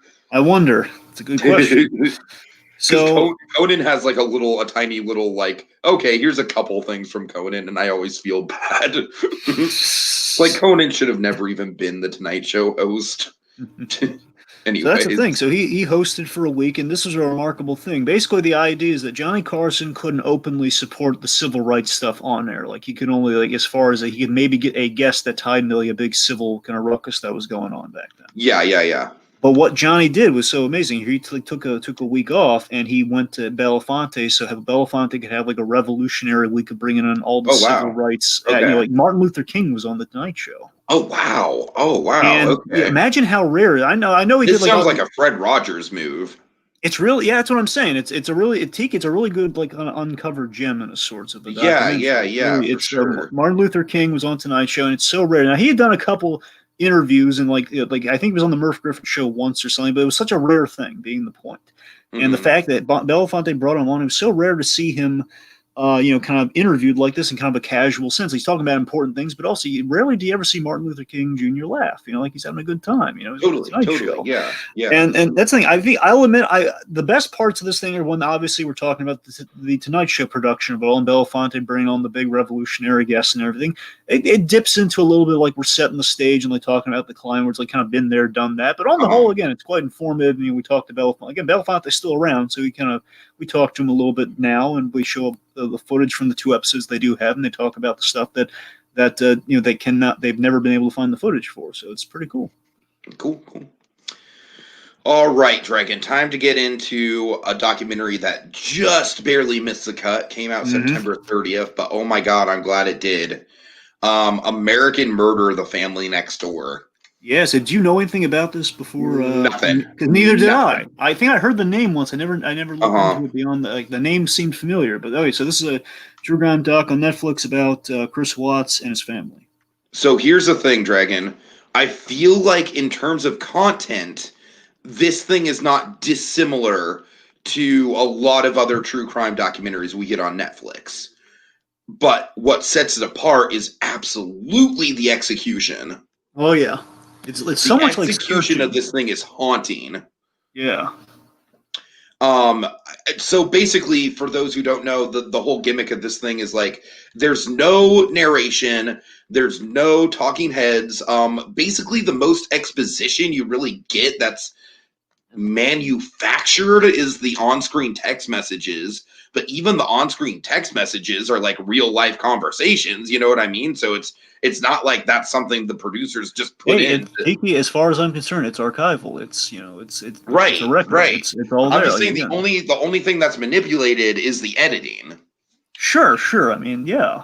And even then, it's not that manipulated. Like, you don't have, like, those moments where, you freeze frame on Chris Watts and the camera pushes in on him and, like, ooh, this is the face of a man who is hiding something. You know what I mean? Yep. Dragon, also, what I love about this thing, I fucking love, and I think it's terrifying, how this thing wraps back around in a full circle way. Oh, yeah. Where we start with a phone call, we start with the police trying to get into the house and waiting for Chris to show up. And Dragon, when we realize what Chris was up to right before he showed up, oh yeah, holy shit! Right? Holy shit! It's pretty amazing. But this is haunting stuff, Dragon. Just haunting. I mean, you could do like as many fucking like narration and talking head documentaries as you want, and like this is the first, Dragon, I'm gonna go out and say this, like this feels less like a documentary and more like a found footage horror movie. Again, doesn't this feel like Searching to you? Oh, absolutely. Again, it's kind of like a documentary version of Searching, where again we're only using kind of the social media of it all. With not all social media, but again, all the archival found footage. It's like Searching meets Gone Girl, but it's all real. Yeah, exactly. Again, the body cam footage was it makes so much sense. Like, yeah, why wouldn't we use the body? The body cam footage is fucking great because just the fact that we have on camera this guy's first interaction with the police and trying to like act like everything's good, you know what I mean? Did you buy it at the start? Did you believe him? Not really, no. I will admit I was a little sappy. I kind of bought it at the beginning. Here's the thing, I feel like with this documentary, I don't necessarily think they're ever trying to frame this guy as anything but he did it, but I think the mystery is how and why. You know what I mean? Yeah, the why is the haunting part of it for me. Here's the thing. Okay, I don't want to say too much, but by the same token, I mean it's kind of on record and people kind of probably know about it. So I'm gonna try and because here's the thing. We know this guy did something. We know Chris Watts by his own admission has done something terrible. He has killed somebody. But the question, the ambiguous thing is, the children end up dead. Children also end up dead, and the fact is, the bodies get hidden. And again, there's an admission there, and then ultimately there's kind of a full admission, and presumably like a plea deal sort of thing. There's a question of how much of is a plea deal, how much versus is an actual admission, where again, like the guy wants, you want to avoid a certain penalty.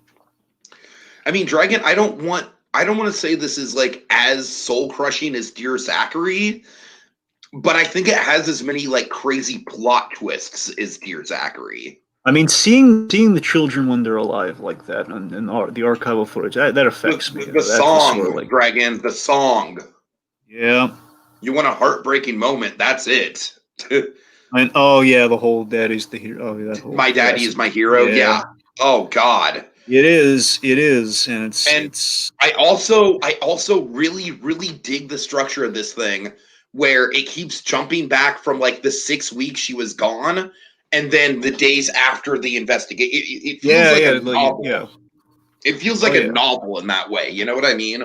yeah. The reverse structure as we're going like 3 days and then Right, 2 days. And, right, yeah, that right. whole. And so as you're getting, I'm super into this. If you can't tell. I know that's what I'm saying. It's really again, it has a great presentation. It's very So like riveting. as you're like getting more information, like you're seeing more about how this guy is like acting in front of the public, and then you're also getting more information about the marriage growing.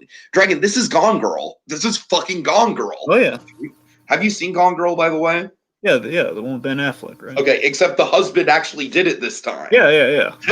but other than that, I mean, it's like almost identical in terms of just like how it's set up in the media and everything. Oh man, um, and that interrogation scene, Dragon. I know. I feel like the polygraph tester is like the breakout star of this thing, man. She is. She Like is. She people are was. giving her so much credit for just mind fucking the hell out of this guy. Oh yeah. But I wonder how much of it was a bluff, if any. That's Oh, the I think a thing. I lot mean, of it was a bluff, Dragon. That's a thing. yeah. I mean, here's the thing. Again, it just boils down to me. And again, call me a sap if you will, by all means. All right. It's just again in that interrogation, it's so powerful. I mean, a part of me is just like not because I'm trying to be on the guy's side or anything, just because I can't. It's hard to fathom like how someone could do something that terrible to those children. It's just like I can only hope it would be like a retaliatory thing because I mean, how could a man do that? But then, of course, the ultimate admission being, Okay, let me ask you this. First, let's just say the first confession. yeah. Did you buy his first confession at that point, Dragon? Well, the first confession in that the wife did it pretty much. Yeah, yeah, yeah. Yeah, I that's the thing. I can call me sap. I bought it. Yeah, at first I bought that. Yeah.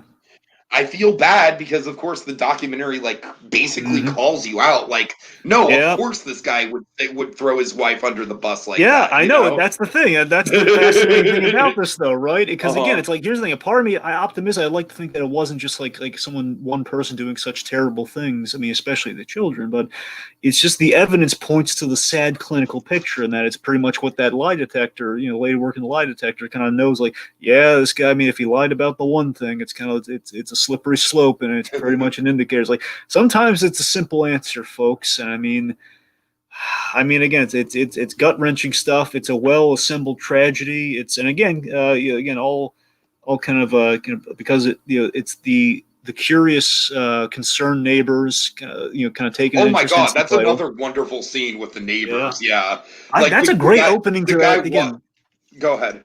I mean, it's such a great opening. The whole like we need permission to enter the house, and we have the neighbors and everything. Kind of get it's like it's like a small town sort of thing. Like we're all kind of searching the house and looking for clues. Split up. Let's look for clues, sort of thing. It's like I love the moment where the cop kind of excuses Chris. He's like, "Oh, you can leave. I need to just take down some information from this guy." And then like the guy barely waits for Chris to be out the door before he's like, "No, he did it." Like there's something definitely up with this guy. Oh yeah, yeah. Oh man, I mean, just like I said, Dragon, this feels less like a documentary and more like a found footage horror movie, and that's the best thing I can say for it. Yep. It's again Netflix when they hit it right with true crime, Tiki. They hit it right. Uh-huh. I mean, they do. All right. Okay, so now it's time to go on to some ketchup. Yes. All right. Okay, 21 Bridges, Dragon. All right, 21 Bridges. So, of course, we unfortunately lost Chadwick Boseman recently, and I felt I was getting around to a few Boseman movies that I've been meaning to for a while, and this was at the top of the list because, I mean, 21 Bridges by happenstance. I don't know if it was like because he passed, they made some certain things available all of a sudden. I don't know. Maybe that's the case, but I remember 21 Bridges because this is the movie he did after Endgame. Mhm. And it was the big draw was like, okay, Chadwick Boseman, it's a cop movie, and the Russos have produced it, and it has a really Right, good sell. right. The premise is really fun. The premise is there's a robbery gone wrong. Cops get killed, which obviously infuriates the NYPD. And basically, there's a manhunt with a ticking clock on it, where basically before the feds come in, they have until sunrise. They have until 5 a.m. from let's say I don't know. It was either seven. It's either, I think it's midnight to 5 a.m. is their timetable Uh-huh. to find these two guys. And they to do this, they've shut down all the bridges in New York. 21 bridges, as in the Manhattan area, like the center of New York, is what they're working with here. Basically, again, and the detective that Chadwick Boseman plays, he's kind of a cop whose whole identity is that his father was killed. Again, he's the byproduct of a cop killer. So his whole reputation that he keeps shooting cop killers, but again, he's an honest cop though. They put him on this job because he is the infamy of like he goes in the IA so often he keeps shooting the cop killers, and we want justice for the cop. We want justice for the guys who killed the cops. Therefore, like they're expecting him to screw up, but he doesn't want to.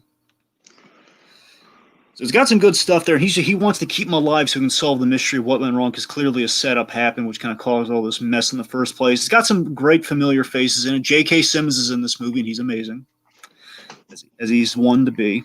Is J.K. Simmons ever not amazing?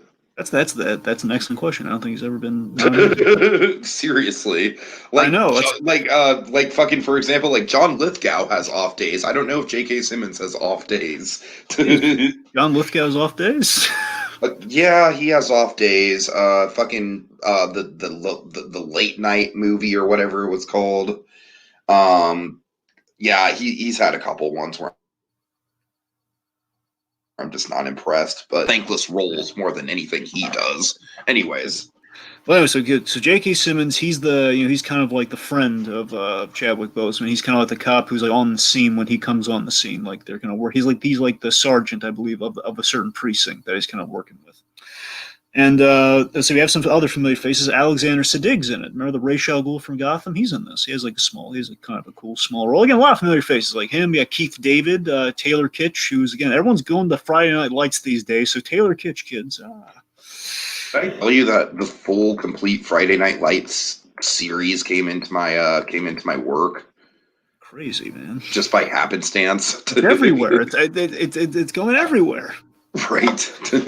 So basically, on the whole, this is a solid cop thriller. Dragon, I might need to drop out just because my web browser just went dark, so I'll be back. Okay.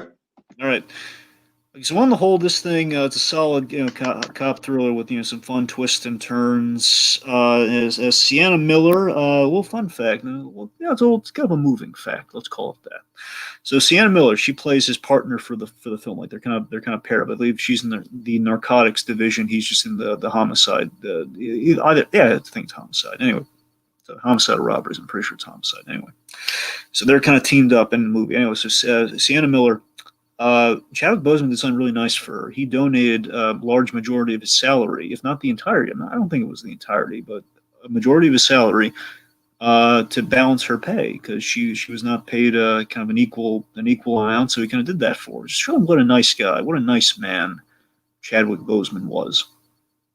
And also because it might come up, and it was kind of recent news. Chadwick Boseman, I heard, I kind of saw a little bit of this. He got this amazing mural done recently. Disney did this mural for him. I don't know where, but it is mural where it's basically him doing the Wakanda Forever pose to this kid to a sick child wearing a Black Panther mask, which is really moving, really good stuff. My God, inspiring imagery. Again, to lose Boseman was sad. I don't mean just to lament on the tragedies that have already happened, but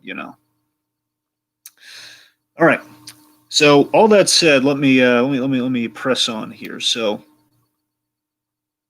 right, okay. So let me press on here. So we're gonna go from 21 Bridges to Netflix versus the world. All All right, so Netflix versus the world.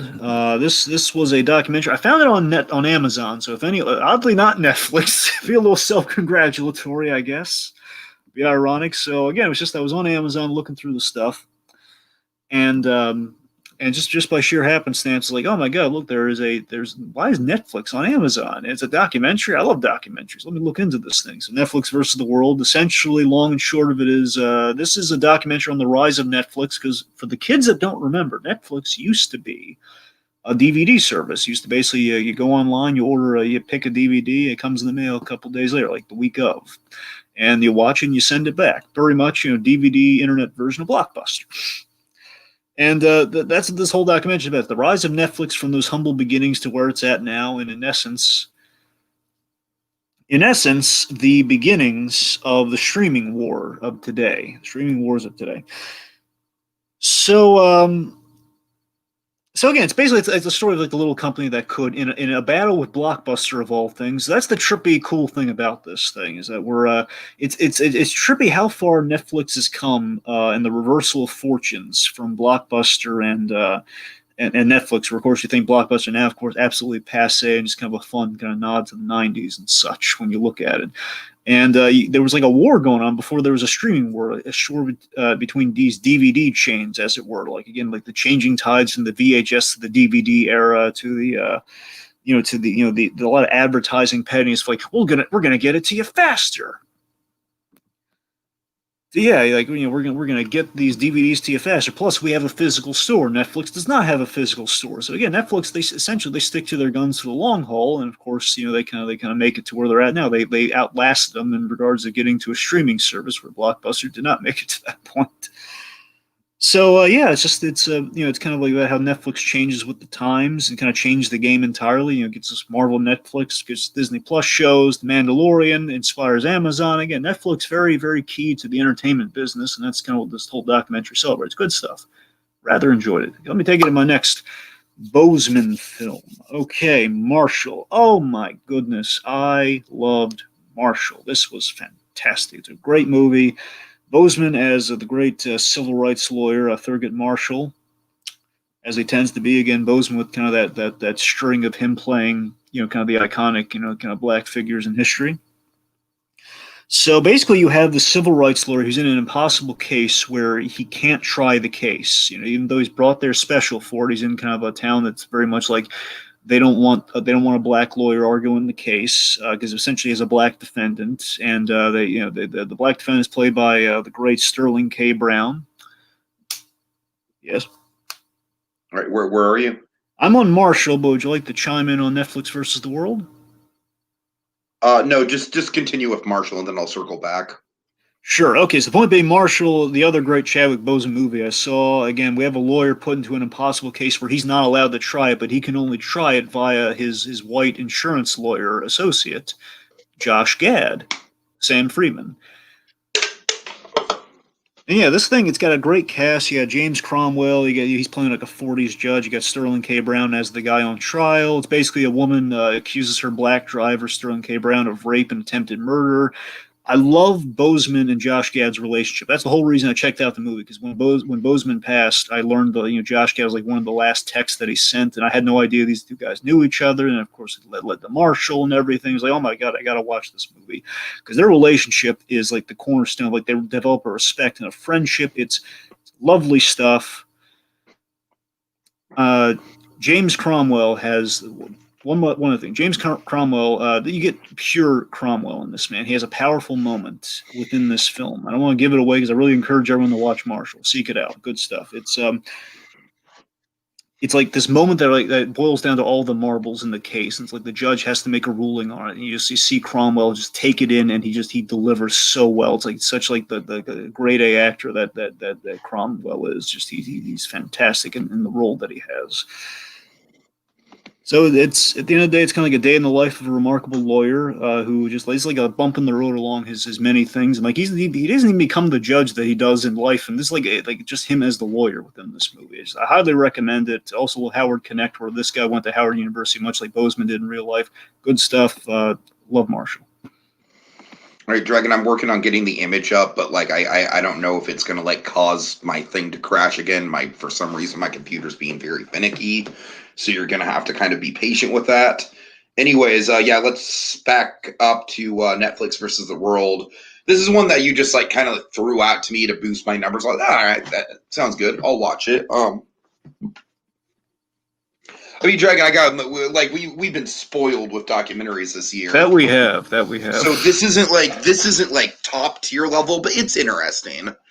It's definitely interesting. I wish we would have gotten more into the kind of like the darker side of Netflix, kind of how sort of the monopoly of it all. But we do kind of touch on that a little bit. I just kind of feel like this movie doesn't really know if it wants to be an origin story or a think piece, and I feel like it leans more into the origin story route when I wish it would have been more of a think piece. Does that make sense? It does, and again, it has the real estate that it could have been a think piece because this is it's again because the it's not on Netflix. It wouldn't too self congratulatory had it been on Netflix. That's Right, Netflix. You right. find it outside. So I mean, it But had that's the kind of the potential to problem, be though. I good. feel like even if it's not on Netflix, it is a little self congratulatory. But again, I Even though it's like that. called Netflix versus the world. So it's like when I saw Netflix versus the world, I thought they'd be getting into like some of the controversial stuff with Netflix.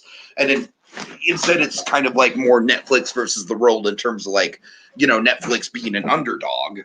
Yeah, yeah. It also kind of But the builds the problem with business that, image. Dragon, is that Netflix is now the overdog in this whole thing. Netflix is now so I wish we would have gotten a little bit more from that angle. Well, I do love them just kind of like they kind of in battle blockbuster and they come out on top in the end. I really do love that kind of like this how they kind of build this whole new competition that kind of outlast. It's almost like the stock market, they I kind of will say outlast there was it. a lot of cool video footage of like early blockbuster commercials and stuff like that brought me back. Definitely made me nostalgic in that regard. Yeah, that's what's fascinating. Is Netflix has come along so far, and again, just kind of incited war in the process, much as we celebrate on Disney on the whole plus and us of it all. Yeah, that was cool. Mhm. All right. Right, and then what's my next one, Dragon? I believe we're entering Bluthland here. Let me Oh boy. Okay. just give me una momento. Let me make absolutely sure. And yes, we're in Bluthland now because I covered Marshall already, which again, I highly recommend it to you. And we're moving on to Thumbelina. Okay, Thumbelina. All right, so let's just kind of rapid fire through these Yeah, Bluth ones. yeah. We've talked Bluth in the face, as it were. Thumbelina. I didn't personally care for it much, but oh my god, I had no idea how much worse it got. Thumbelina has a couple good things going for it. It's got a couple fun side characters. I really like Gilbert Gottfried. I think Gilbert Gottfried's kind of like a fun, creepy side villain. I like Charo's song. I think it kind of sucks that she drops out of the movie after the song, but I like her song. I kind of like the pigeon character. I mean, but other than that, Dragon, this movie's very messy. It's Bluth trying to do Disney and not doing it nearly as well as he would in Anastasia.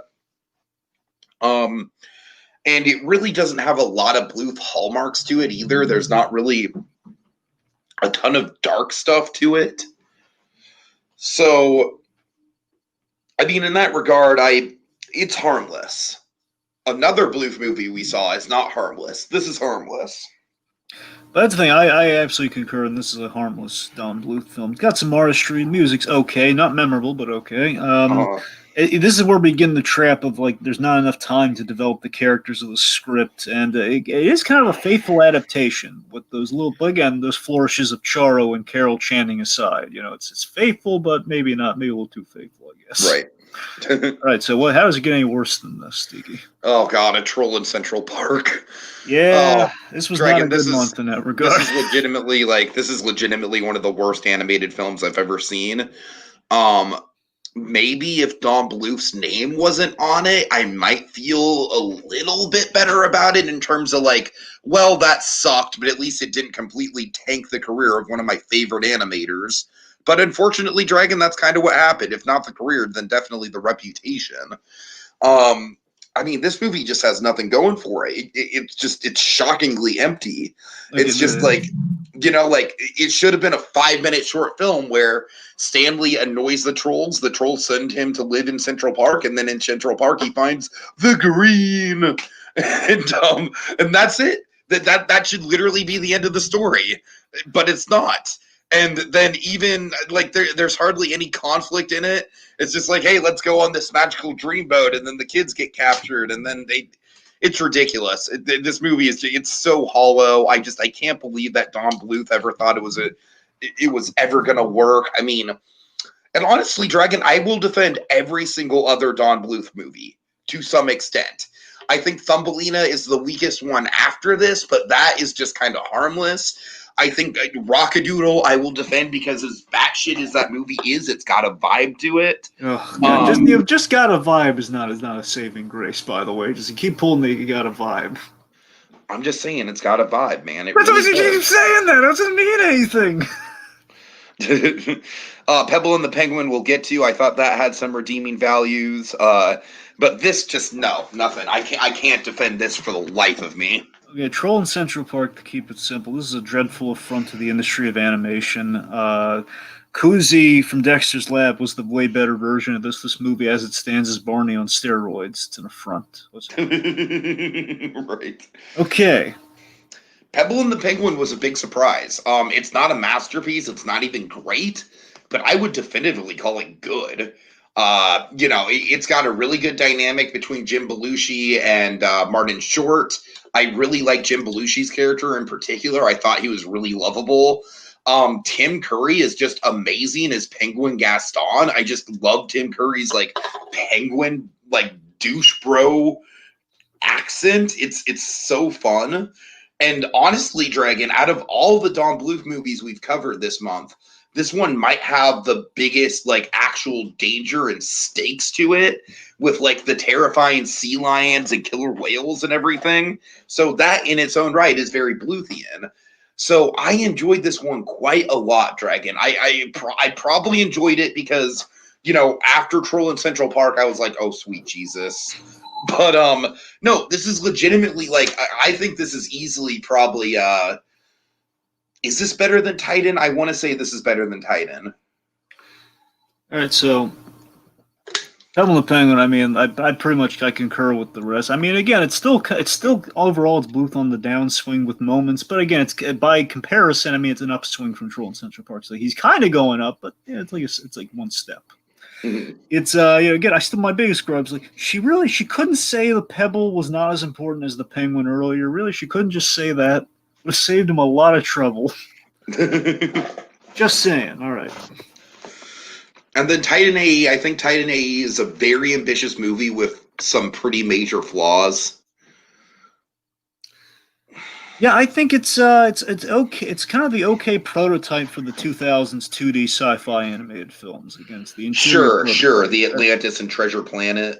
Yeah, those came out a lot. They came out far better than Titan AE did. Again, it's not all bad. It's just again, the reason for its folly is that it doesn't feel like a Don Bluth film. It just feels like a film directed by Don Bluth. Because I think it feels like a Don Bluth film. I'd argue that. Fine, but where I come down is it just feels like that because he didn't come up with the idea and he just ran with it. And they just gave him a movie. Hey, direct this, Don. It's animated. You can do that, right? And it's like, yeah, sure. But it does. I feel like with the character designs and the world building, it feels pretty Bluthian to me.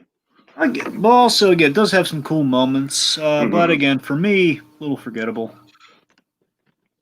I have strong nostalgic ties to it just because I saw it it came out the year after Phantom Menace, and I was a huge Star Wars kid when I was little. So I was definitely one of the very few people to see it multiple times in theaters and really get attached to it. But I mean, with that being said, it doesn't hold up too incredibly well. It's okay. It has its moments, but overall, it's certainly far from Bluth's best, and I think that Pebble and the Penguin probably has more Bluthian touches in terms of the actual danger and stakes involved. So yeah. Okay. All right. Next up, we have Coneheads. Yeah. Dragon, this is a movie you need to grow up on, dude. I can't just jump into this. I can't just jump into this like 20 years later and appreciate it when I'm not a kid and haven't grown up on it. All right, all right. I fully admit that if I was a kid watching this, it would be amazing. But I didn't grow up on it. I watched this as kind of like a palate cleanser after American Murderer, and I mean, it's fun, but it's so fucking stupid, Dragon. Oh, I say that in almost kind of a loving way. I do. wasn't But even a kid when I saw this. I don't know how to put my finger on this one, dude. I mean, I think it's fun. I think it's got some decent performances from, the SNL alum. I don't think it's even in the same vein as something like Wayne's World, in terms of SNL movies. But the problem is that it's kind of annoying. It's kind of obnoxious. Really? That's why I think that kids would get more of a kick out of like the funny voices and the costumes than I do. Well, I look. For me, it was It was one of my favorite of the SNL, the SNL, kind of short, skits turned movies. Along with Blues Brothers. For me, I mean, I really have a fondness for Coneheads. It's This is above Wayne's World for you. I mean, honestly, look, if we're saying what's better, I mean, Wayne's World's technically better. I'm just saying in terms of favorite. I mean, maybe Wayne's World hits more with me because I grew up with classic rock, so like I'm in that world. Let me tell you what I liked about Coneheads. Maybe that'll explain it. Okay, so Coneheads, for me, what works about the Coneheads movie, and also, by the way, I like the Coneheads movie a little bit more than the Coneheads shorts, but they're good too. I'm just saying that you had the better makeup and everything. All it looks better too with Coneheads. Is that there's an unexpected level. This movie added a level of unexpected heart to the absurd idea of the Coneheads. That's what I really appreciate about it, because it added like the whole, like, they immigrated to Earth and they kind of start a little family. We kind of see and start everything, and like the full circle element of like the prom date and everything. That really moved me. Sure. And I love, of course, McKeon's in there. We got Spade and McKeon, and Jason Alexander, of course, Chris Farley in a small role, and again a touching role by the end as well. That's what I'm saying. I love that Beldar Conehead admitting by the end that he loves his life on Earth and his new home, and like the whole, he gave up his world for his daughter. Like that stuff really, I don't know. It's like, I love the heart within the comedy as well as the absurd comedy. It's just. I thought there was something nice about that, and those wonderfully full circle ones really bringing it home. That's why I like the Coneheads. That's just me, I guess. All right, fair enough. Right. Okay. So the second, penultimately, I got Bombshell. All right, Bombshell. This is a really interesting one, but I still don't really quite know how to put my finger on it, though. Like, I love the performances. I'm not sure how the overall narrative played out, but I would probably need to see it a second time to really solidify my opinion. But what do you think of it? Let me tell you. So I was really hyped to see Bombshell. And it's kind of very apropos how things turned out with Bombshell here, because here's the thing. So I wanted to see Bombshell, but I couldn't at the time. Mm-hmm. So what I did is I kind of found these other Bombshell-related things. So I watched Divide and Conquer, which is it's the story of Roger Ailes. So that's a documentary on Hulu, which I really liked. And then I saw even better than that. I saw the show that Seth MacFarlane produced, The Loudest Voice in the Room, where Russell Crowe plays Roger Ailes. Mm. And that's like a miniseries, that's really good. That was on Showtime, and so I don't know if maybe they impacted my viewing on this by this point, but whether that's the case or not with this, I got to tell you, I was disappointed. With this. I was a little let down because here's the thing: Roger Ailes as a character is very interesting because it's a story about a guy who's amassed all this power and built Fox News. That's a great story, and that's what the other two kind of have in their quiver. Simply, this wasn't the scintillating thriller the trailer promised me. Was kind of that, again, the whole reason I went down the Ailes rabbit hole was that trailer looked really fascinating. Are you talking about just like the teaser trailer where they're all just getting into the elevator? Yeah, that's the one. Yeah. Yeah. that was really scintillating. Is the whole like oh boy, they're going to bring down the place from the inside, so like a Right, team effort. right, right. Yeah. Really interested me, and the whole like oh god, Fox News on the Roger, and they've got John Lithgow playing Ale. That's great. And again, the cast is great. Lithgow, Theron, Margot Robbie. Here's the thing: I think Margot Robbie impressed me most, along with Lithgow. I think she was the standout. Uh-huh. I love the question of loyal with Charlize Theron's character. I like with Megan Kelly, but all. I love how she's questioning the loyalty amidst the amidst the me tooing of Ailes. Like the whole like well he did kind of give us the jobs in the first place, and I think the best scene in the film. Margot Robbie is the linchpin. I think she has the best scene in the film where Ailes does the thing to her. Uh-huh. The infamous dress scene. Yeah. That scene just so chilling to me how that plays. I thought she was so good in that scene. But the documentary, here's the problem. Sorry, not the documentary, the film. We're talking so many documentaries that's blending together. So, problem is there's no momentum in this thing.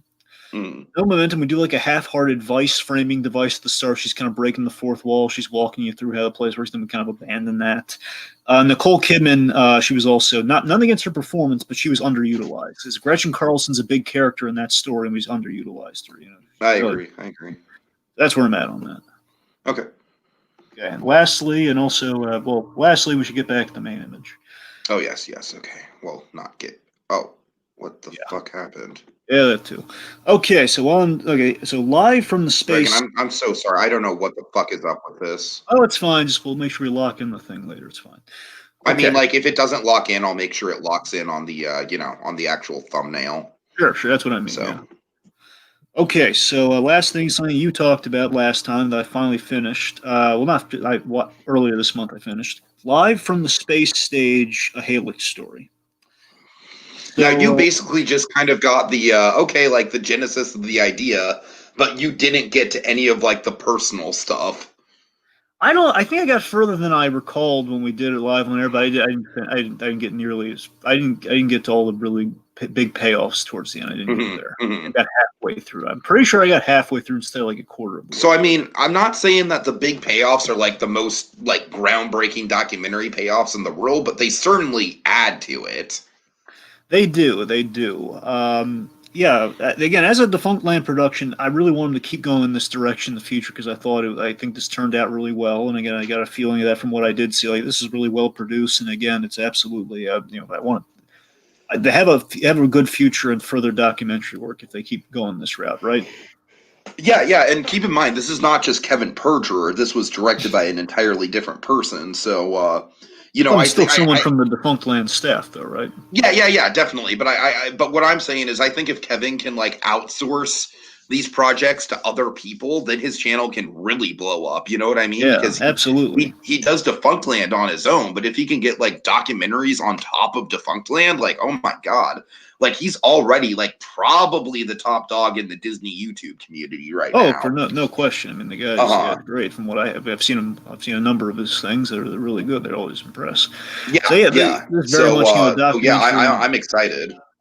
So this documentary very much kind of like a rise and fall of kind of a ripped off Star Wars gimmick in a Disney park, pretty much the impetus, which again is an insane idea, which is quite a fun starting point. It's the idea of like becoming here's the most fascinating idea in the movie for me. One of the most fascinating ideas is that it's the idea of becoming a hit that loses credibility outside the familiar playground, outside the safe sandbox that is Disney. That's the interesting thing for me. It's the fact that it's like the Beatles, but only inside the Disney park. It's like the Beatles is terrible. Totally, the Beatles is a terrible comparison, but they're a band of some variety. Anyway. So yeah, of course, I love the whole. It's really interesting seeing the podcast, the ride, kind of like spark the fires, and getting the the revival and renewed fandom for Helix. It's I love this. It's so sad to see the scarcity of all the props and memorabilia that either got recycled, thrown out, or like deteriorated over time, and it's the signs of a temporary phenomenon. It's interesting stuff, and also I really like, and I really would love it if they every time we talk about The Boys for a moment, because everyone's saying like, why didn't they use the marketing? Get a lot of problems with the way they've been marketing and airing The Boys, mind you, but the with The Boys, everyone's been saying they got to play. Hold that thought. Did you see the that one really stupid commercial they have with The Boys where the Deep is talking to his gills? No, I didn't. Oh, it's so dumb, Dragon. It's so fucking dumb. It's like, and the gills are like, "Hey, yeah, watch The Boys, The Deep." I'm What like, was "Oh, it? Patton Oswalt saying it though? maybe." It was just dumb. It threw me off. It's when I went to go watch Netflix versus the World. That's the ad that popped up. Anyways, My point is, with the boys, everyone's saying they should play. The boys are back in town, and I do stand behind that. Why they haven't used that for the second season at all is beyond me. that's ridiculous. Yeah, that seems like a gimme. But also, again, when I was watching this, it did kind of jump to mind, like, "Hey there, boys." It's like that's also kind of cool. Yeah, but Jen, what is it like? Jenny Cunningham? Is that the lady who wrote the songs? I have no idea, I Dragon. think it's Jeannie. Point being, the lady with the lady who wrote the songs, and like, she wrote "Hey There Boys" and the whole jailbait thing. That whole thing, I like her. She was good. Point being, overall, yeah, it was rather impressive. Dragon, is there anything coming to like streaming or anything in October that we can actually get excited about? Well, yeah, we have the animated Glenn Keane movie. I think was it Over the Moon? Is that what it's? Oh, okay. Where's that going? Netflix. Oh, nice. Okay, yeah, I'll definitely be interested in that. We have that. They're doing the Chicago Seven. I don't know how that's gonna. I don't know if Oh, that's gonna get Trial of the mixed. Chicago Seven. Yes. Oh, Yeah. absolutely. That's a big one. So there's those Aaron two. Sorkin. Yeah. So those are the two main ones. Also, there's some crappy stuff going on, but I'm looking for things that are going to get us excited. So far, it's those two. Sandler's got a Let's piece see. coming out, but Well, yeah. I don't know, I know dude. show wise we have some stuff. I mean, the new Carmen San Diego season's there for October. Well, I haven't caught up on that. But anyways, we should probably just wrap this up. Yes. Final thoughts, Dragon. Oh, Well, best also and like worst. best and worst. What do you got? Okay. Excuse me. Best. I'm gonna go with. I'm thinking of ending things, even though American Murder is definitely a solid contender. I think I'm thinking of ending things is just going to be a movie that sticks with me for a long time. And then worst. I mean, here's the thing, Dragon. Oh wait, no, Troll in Central Park. Yeah, that's the thing. De Obviously. facto, it's got to be Troll Central Park. I mean, yeah. Not even close. Not even close. I mean, I feel like outside of Troll in Central Park, I might outside of like the blue stuff, I might probably say the devil all the time. Just because it really didn't jive with me, but no, like Troll in Central Park, that's the easy answer. Hey, come on. But okay. Right. Best and worst for me. This is tough because I got a lot of good best stuff in like this the 2020 side of things here. But I mean, if we're lumping everything together as we are, I mean, Marshall was I really loved Marshall, so it's kind of between Marshall for his period and I don't know. The Devil all the time it really impressed me. That whole connectivity moment. I got really invested in the movie, so it's kind of between Devil all the time and Marshall. So those two are really good. For the I go best. with Devil all the time just to even out me. All right, fine. And worst, I mean, I think we're pretty simpatico. Troll in Central Park, if we're going for a modern one, I mean, Bombshell disappointed me, but Troll in Central Park, how can you beat it? I mean, Right. it's an affront in every sense of the word. Oh God. All right, folks. I think we've waxed on long enough, and it's time to put the pen down. But don't worry, we'll be back next month to talk about even more memoirs. I'm a bad troll.